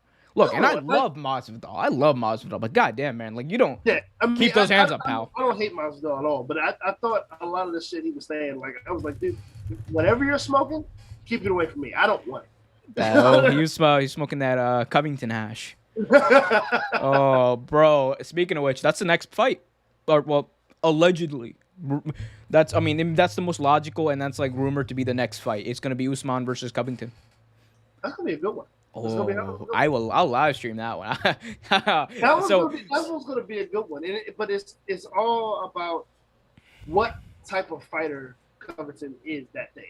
Who shows up? You know what I mean? Like, does the fighter that we know Covington to be show up, or is he gonna come in there and try to toy with Usman? Oh, well, if he comes in there trying to toy with him, he will get his ass knocked out. Yeah, I mean, I'll tell you who's gonna show up. Snowflake's gonna show up and get knocked out by Kamaru Usman. That's what's gonna happen. Kamaru Usman is amazing. Kamaru Usman, dude, see all that color with gold on their face. Dude, I will dedicate an entire episode to Kamaru Usman if he knocks out Kobe Covington. just to piss off Covington fans. Like I'm all in on being the heel. Yeah, I mean, to Covington fans. To troll Covington fans, I'm down. Yeah. They got really quiet in that second video we released. Really quiet. There was like damn thing. I thought they were gonna say something. They didn't say. I was hoping they would. That would be entertaining. Make my day. Oh man. How'd you feel with the Rose Namajunas fight? I thought it was Thug Rose. That's my girl. I love Thug Rose. Awesome. Just amazing fight. I'm excited. Look. That's also the thing. I was excited about this UFC, like overall, because it was a great card, one of the best, arguably like the best UFC pay-per-view ever. I think, like a lot of people are saying. In a long while. Yeah. Like, just insane. And Thug Rose was great, but it's weird. When I was watching it, right? I was watching with a friend, but when I was watching it, it was. What took me out of it, and honestly, was like just seeing all those people there crammed in. Because we talked about how that at WrestleMania, yeah, at WrestleMania. Okay, at WrestleMania, thing is, I still think it was irresponsible having all those people together because no one's gonna keep their mask on the whole time, right? But at least that was outdoors, and the risk of spread is infinitely like it's so different than when it's indoors. When you have 15,000 people indoors.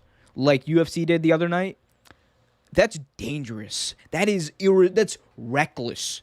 And Dana White, in his all-knowing wisdom, right? He brings up the governor of Florida to the stage afterwards, and he's like, "Oh, thank Ron DeSantis and his amazing governance for making this possible, for making the super spreader event possible."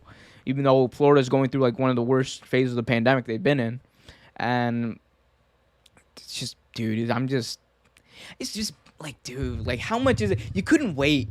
They couldn't wait like 2 months to do this. Like, right. I still like if you do it like right now, we're still teetering on the line of like, getting people like the vax and everything. Like we're close. We're so close. But he couldn't wait like 2 months. he had to have, and then he talked about how, oh, it's great. You saw people wearing masks, you saw people without masks, and Dana White doesn't believe in that stuff. He doesn't believe in masks, right? So he was like, it was great. And I was like, dude, it was not great. Like, if it was outdoors, I'd kind of be like, all right, people made their bed, but holding it indoors was completely irresponsible. Like, just irresponsible having that many people indoors. Yeah. Like, and I hope nothing bad happens, but we've seen what happens when this kind of stuff occurs, man. It's not good. It's not good. Nope, not at all. Yeah. Oh, that was kind of a sad thing to end on. Let's I don't know, man. Think of something happy, and then we can end the show. I don't want to end on that sad ass note of like depression. Like. Okay. I got a question for you. All right. So, favorite wrestler growing up besides Daniel Bryan? Name redacted. Name redacted. I think everyone knows who that is. Name redacted. But that is who is that? I know that. I do know that. Why can't I think? Who is that? Why can't I think? Oh, my man. Yeah, my man. Okay. Your man, not mine. Pre-2007, my man. Well, yeah. Once I found out exactly what happened, of course, unfortunately. But yeah, that was, dude. Okay, let me just say this. Like, so obviously, like what Benoit did was terrible. But like growing up, Chris Benoit was my favorite wrestler. Yeah, it's obvious to know why. Yeah, know? And he was great in the ring, great on promos. Like his story from his story to WrestleMania 20, I think that was like when I literally fell in love with pro wrestling. Like I would always watch it, right? I would always watch it, be a fan and everything, but that road to WrestleMania 20 was like when I was like hooked. That's like when that moment where you're like, yeah, I've been watching it for a while, but like that when you like that's when I turned to like watching it every single week type of person, right. Like, not missing episodes of Raw or SmackDown. That's when I became invested, really emotionally, truly invested in wrestling. And it's weird, that stuck with me even to this day, right? Like even when I watch those matches back, you see Benoit, and like it's hard to reconcile that with what he did. But what did it for me was like the remember that Dark Side of the Ring episode? Yeah, that's what got me too. That did it. So like obviously I was like, oh, what he did was terrible. What he did was terrible. Like for all that time, but I remember I was like 10 when that happened. When that thing happened, I just remember I turned on Raw. And there was this graphic, Chris Benoit, like dead, family, like in his family. I was like, dude, I was 10 years old. My mind was blown by this. So obviously it was hard for me at that age to really process what happened. And then like, I think Dark Side of the Ring laid it out so perfectly that it's weird. It's not something that I really like thought about, but I kind of like came to terms with it. I was like, wow, I understand completely why Chris Benoit will never be in a Hall of Fame. I understand completely why Chris Benoit, he did great things in the ring, but he almost brought down the entire business. He killed people, and that is it's just terrible. And I that's when I got it.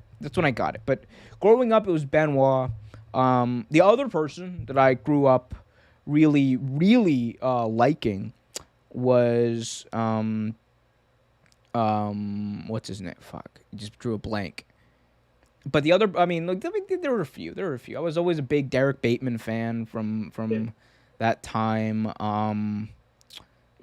Amazing Red. Amazing Red was cool. Zack Sabre Jr. Well, that was like one of the first indie. I did. I liked him. Yeah. There's a bunch of guys. I mean, but like if we're talking about favorite wrestler, it was kind of weird. I went from a transition from Benoit, and then like right around the same time, I kind of discovered Daniel Bryan. So it kind of went from Benoit to Daniel Bryan, and they're very similar in their in-ring style. So, I mean, I guess that kind of makes sense. Maybe it's like I like that style and the way they did it. But I mean, Daniel Bryan's like my favorite of all time. Like But what about you? Of all time, growing up, of course. Like I remember my brother being a huge Hulk Hogan fan growing up. Brother. I think my mom was too. brother. Like I couldn't stand it. Like I just didn't really like him. So like I was big Macho Man fan, of course. Big. That's why he couldn't stand Hulk Hogan, because every time Exactly. Macho would do anything, Hulk Hogan would be right there and be like, brother, But brother, brother, brother, brother. I loved Ultimate Warrior, but honestly, I don't know why, but I was different than most. Like I liked Bam Bam Bigelow, loved Bam Bam. He was. I thought Bam Bam was so cool. Bam Bam and Big Boss Man, actually, I thought they both were really cool. But then Shawn Michaels came on. The Shawn Michaels and Mr. Perfect came on the scene, and I was a huge fan of both of those. But I think my all-time favorite, besides Shawn Michaels and Mr. Perfect, was probably Owen Hart. Yeah, man. I mean, I was a huge Owen Hart fan. like that's one wrestler, man. I'm kind of sad I never got to see him like while he was alive. Like that's like because Right. like I was 2 when he died. So Yeah. so And I was just unfortunately, there are none of his matches. You can't really find so many of his matches on WWE Network or Peacock for that matter. Like, goddamn pal. You couldn't find them. Like, I mean, after watching Dark Side of the Ring, I know why.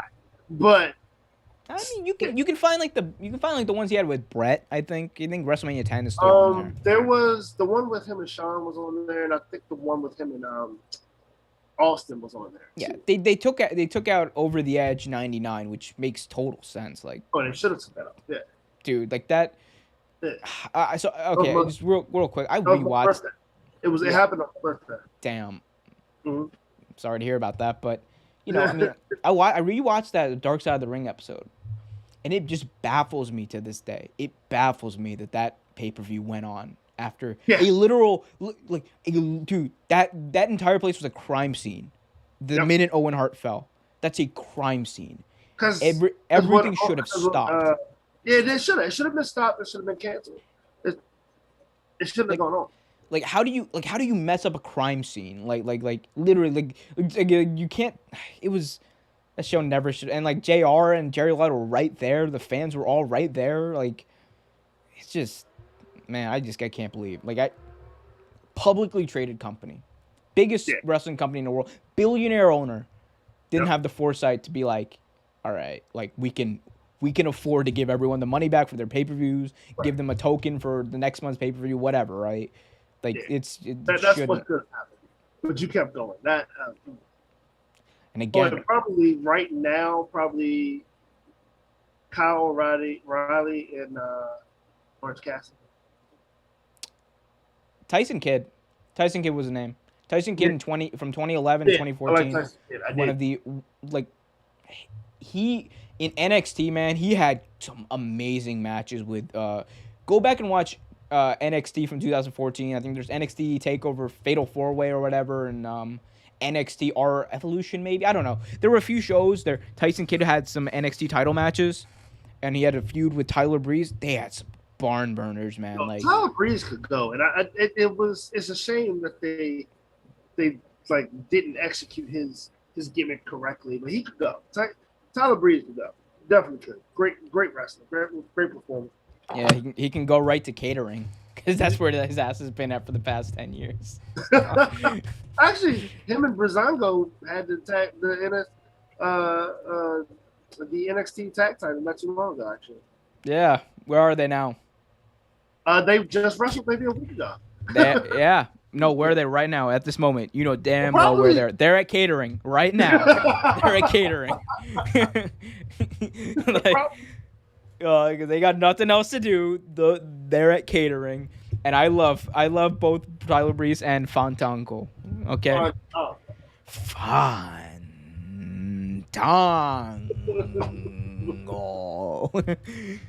Oh, God bless. I think that's pretty much it. I think we're good now. We ended. Man, we got depressing there again though. We almost did. I think we saved it with the Fandango. Good save. Yeah, good save by me. Amazing question by you though, Trevor. Trevor, parting words. Oh man, please keep sending the questions, guys. I love this week. This week was great. I love being able to, I guess, interact with the fans. So please keep sending them. We have fans. It's happening. It's Yes. happening. All right, so that's been it. Be sure to check these clips out. We're gonna be clipping this whole episode throughout the week, daily videos, like I said. Also, guys, be sure to. I love how Saudi Hogan made an appearance there. I would not be ignored. Even in our graphics, Hulk Hogan can't job. So guys, we got our live draft special for those who are sports fans. The NFL draft coverage live Thursday, 7 p.m. Eastern, live here on YouTube. We're going to be breaking down the first pick to the last pick and everything in between. Be sure to subscribe to get that. Also, be sure to like this video. And again, NFL draft is our next thing, but daily videos every single day. I'll probably do a SmackDown reaction. I'm thinking about maybe doing that for Friday because it's a big match down there. I'll see what happens with that, but be sure to check that out. Subscribe, like I said, like the video. For me, myself, Omer, for Trevor, the barman, and of course, for our favorite man in the green and white, Saudi Hogan. Hey. Brother! Give me that money, brother. We'll see you guys next week.